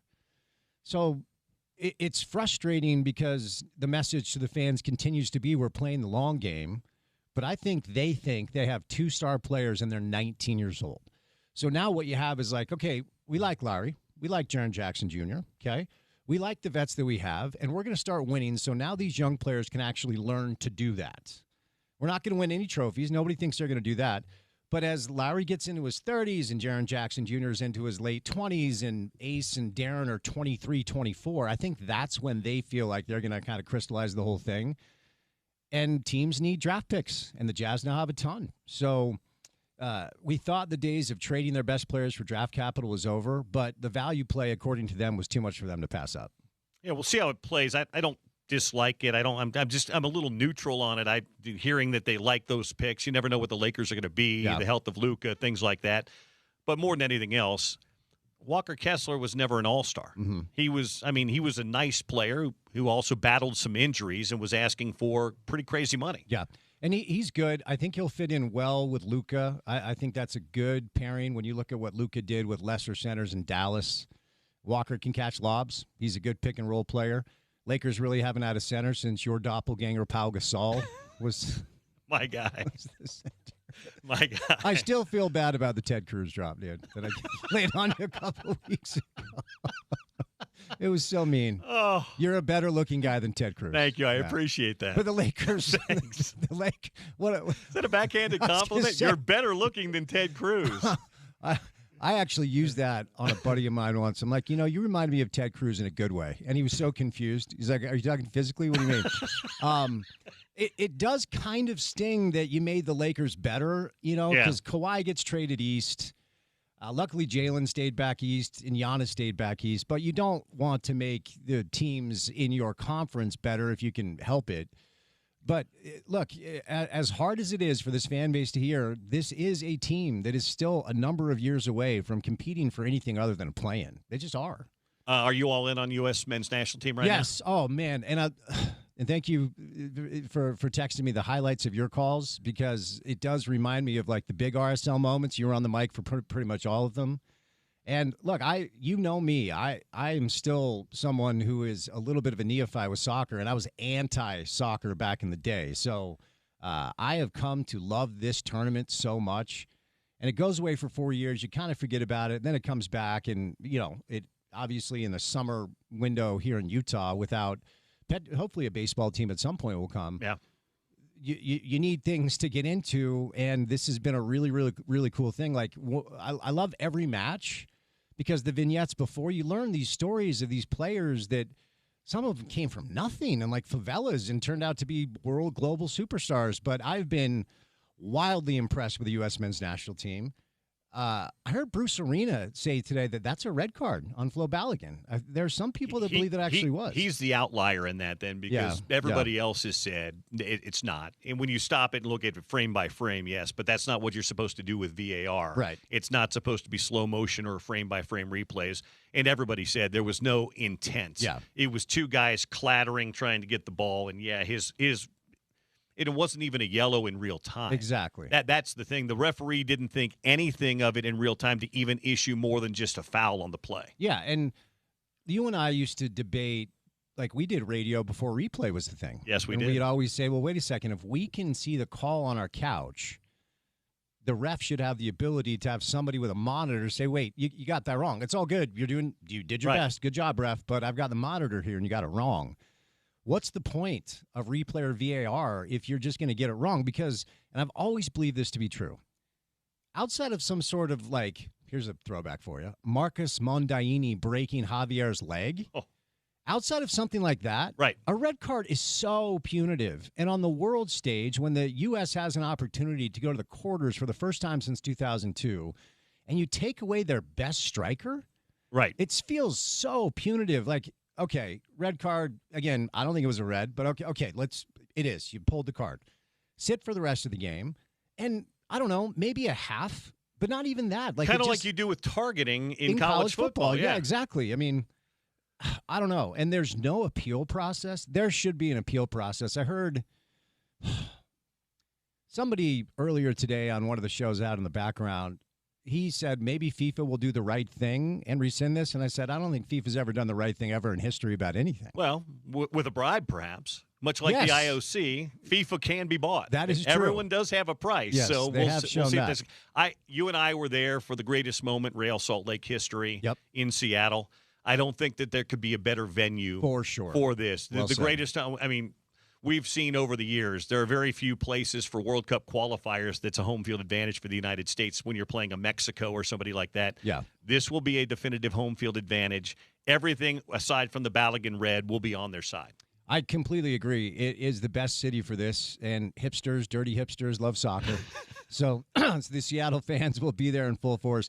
Do you think they go like for like? Do you think it's just peppy? Or what do you think? Although Pochettino's been really good about changing some things up, but I think that if you've got a healthy Pulisic, I'd like him to show up a little bit more than he has so far. I think you could probably do that like for like, and if he's not showing up, then you make that switch. You're going to have to score 2 or 3 to probably beat Belgium. Yeah, Greg Berhalter, it's weird that he's doing commentary on this stuff. His kid's on the team, and he coached the entire group.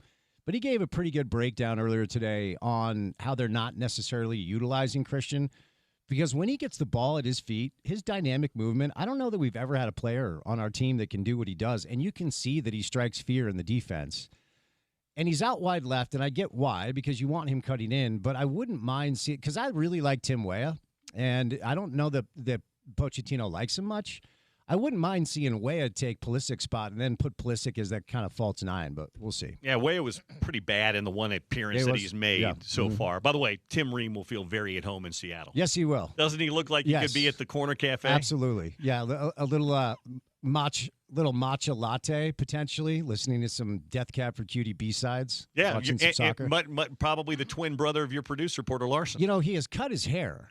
Porter and I both were rocking the long hair for a while. Yeah. Porter does this weird thing where he grows it out all year and then has one like Britney Spears meltdown and shaves his head and shows up. And I'm like, are you good, dude? Everything all right? So I don't know where he's at in the growth, but he does look a little bit like Tim Ream. A little bit so. What do you got on the show? First of all, love the dump today. Glad you got the daily dump out. That was awesome. Quick dump today. Every time I hear you say that when I'm listening. Coming up next, we'll do our daily dump. Like, can we rebrand that? Anyway, today we've got Dave McMiniman on the show, who, of course, covers the Lakers for ESPN, and we'll do a lot of Walker Kessler. LeBron James is on the show? LeBron James is on the show today. Wow. Now, he might cancel, so just stay tuned for that. Chad Ford, who did the draft for a number of years, and we'll do a little golf with Paul Pugmire. I played in the Media Am tournament yesterday up at Soldier Hollow. So Paul was there, and also Sarah Todd from the D News. Tell Sarah I said hello. I will. Is that it out of the list? You only want me to say hello to her? Well, I mean, Paul, you can say hello to Paul. I like Paul, too. Okay. If LeBron shows up. Stay tuned. It would be a big get for you guys. Again, he might cancel. Just wait and see. He may be looking at Salt Lake as one of his destinations. Probably not, but stranger things have happened. You never know. This league is wild now, man. It's crazy. Where do you think he ends up? Cleveland? Well, I still feel like Golden State wants to make that happen. He'd have to take a pay cut. And he's always been like, I'm LeBron James. I don't take a pay cut. If you look at the odds, it's either Golden State or Cleveland. I don't want to see him on San Antonio or Oklahoma City. It feels unfair. It does. Yeah. Although he'd be a great fit in San Antonio as an older. Sure. I mean, that's what they were missing down the stretch in those games against the Knicks. Somebody that has been there and said, let's calm down, fellas. It was supposed to be De'Aaron Fox. How do you like him on your roster for $220 million for the next 5 years, by the way? 4 years, excuse me. They should be playing Ron Harper's kid. They will starting next year. 47 minutes a game. 100%. Good player. Good to see you. Good to see you, Russ. All right. That's it. Thanks to Sean for having me in today. Thanks to everybody who joined us. Sean will be back on Monday. I'll see Spence and Sean in Dallas next week at Big 12 Media Days. Enjoy your weekend. Happy 250. Get ready for some great soccer all weekend long. By the way, Spain continues to lead Austria 1-0. This is the Sean O'Connell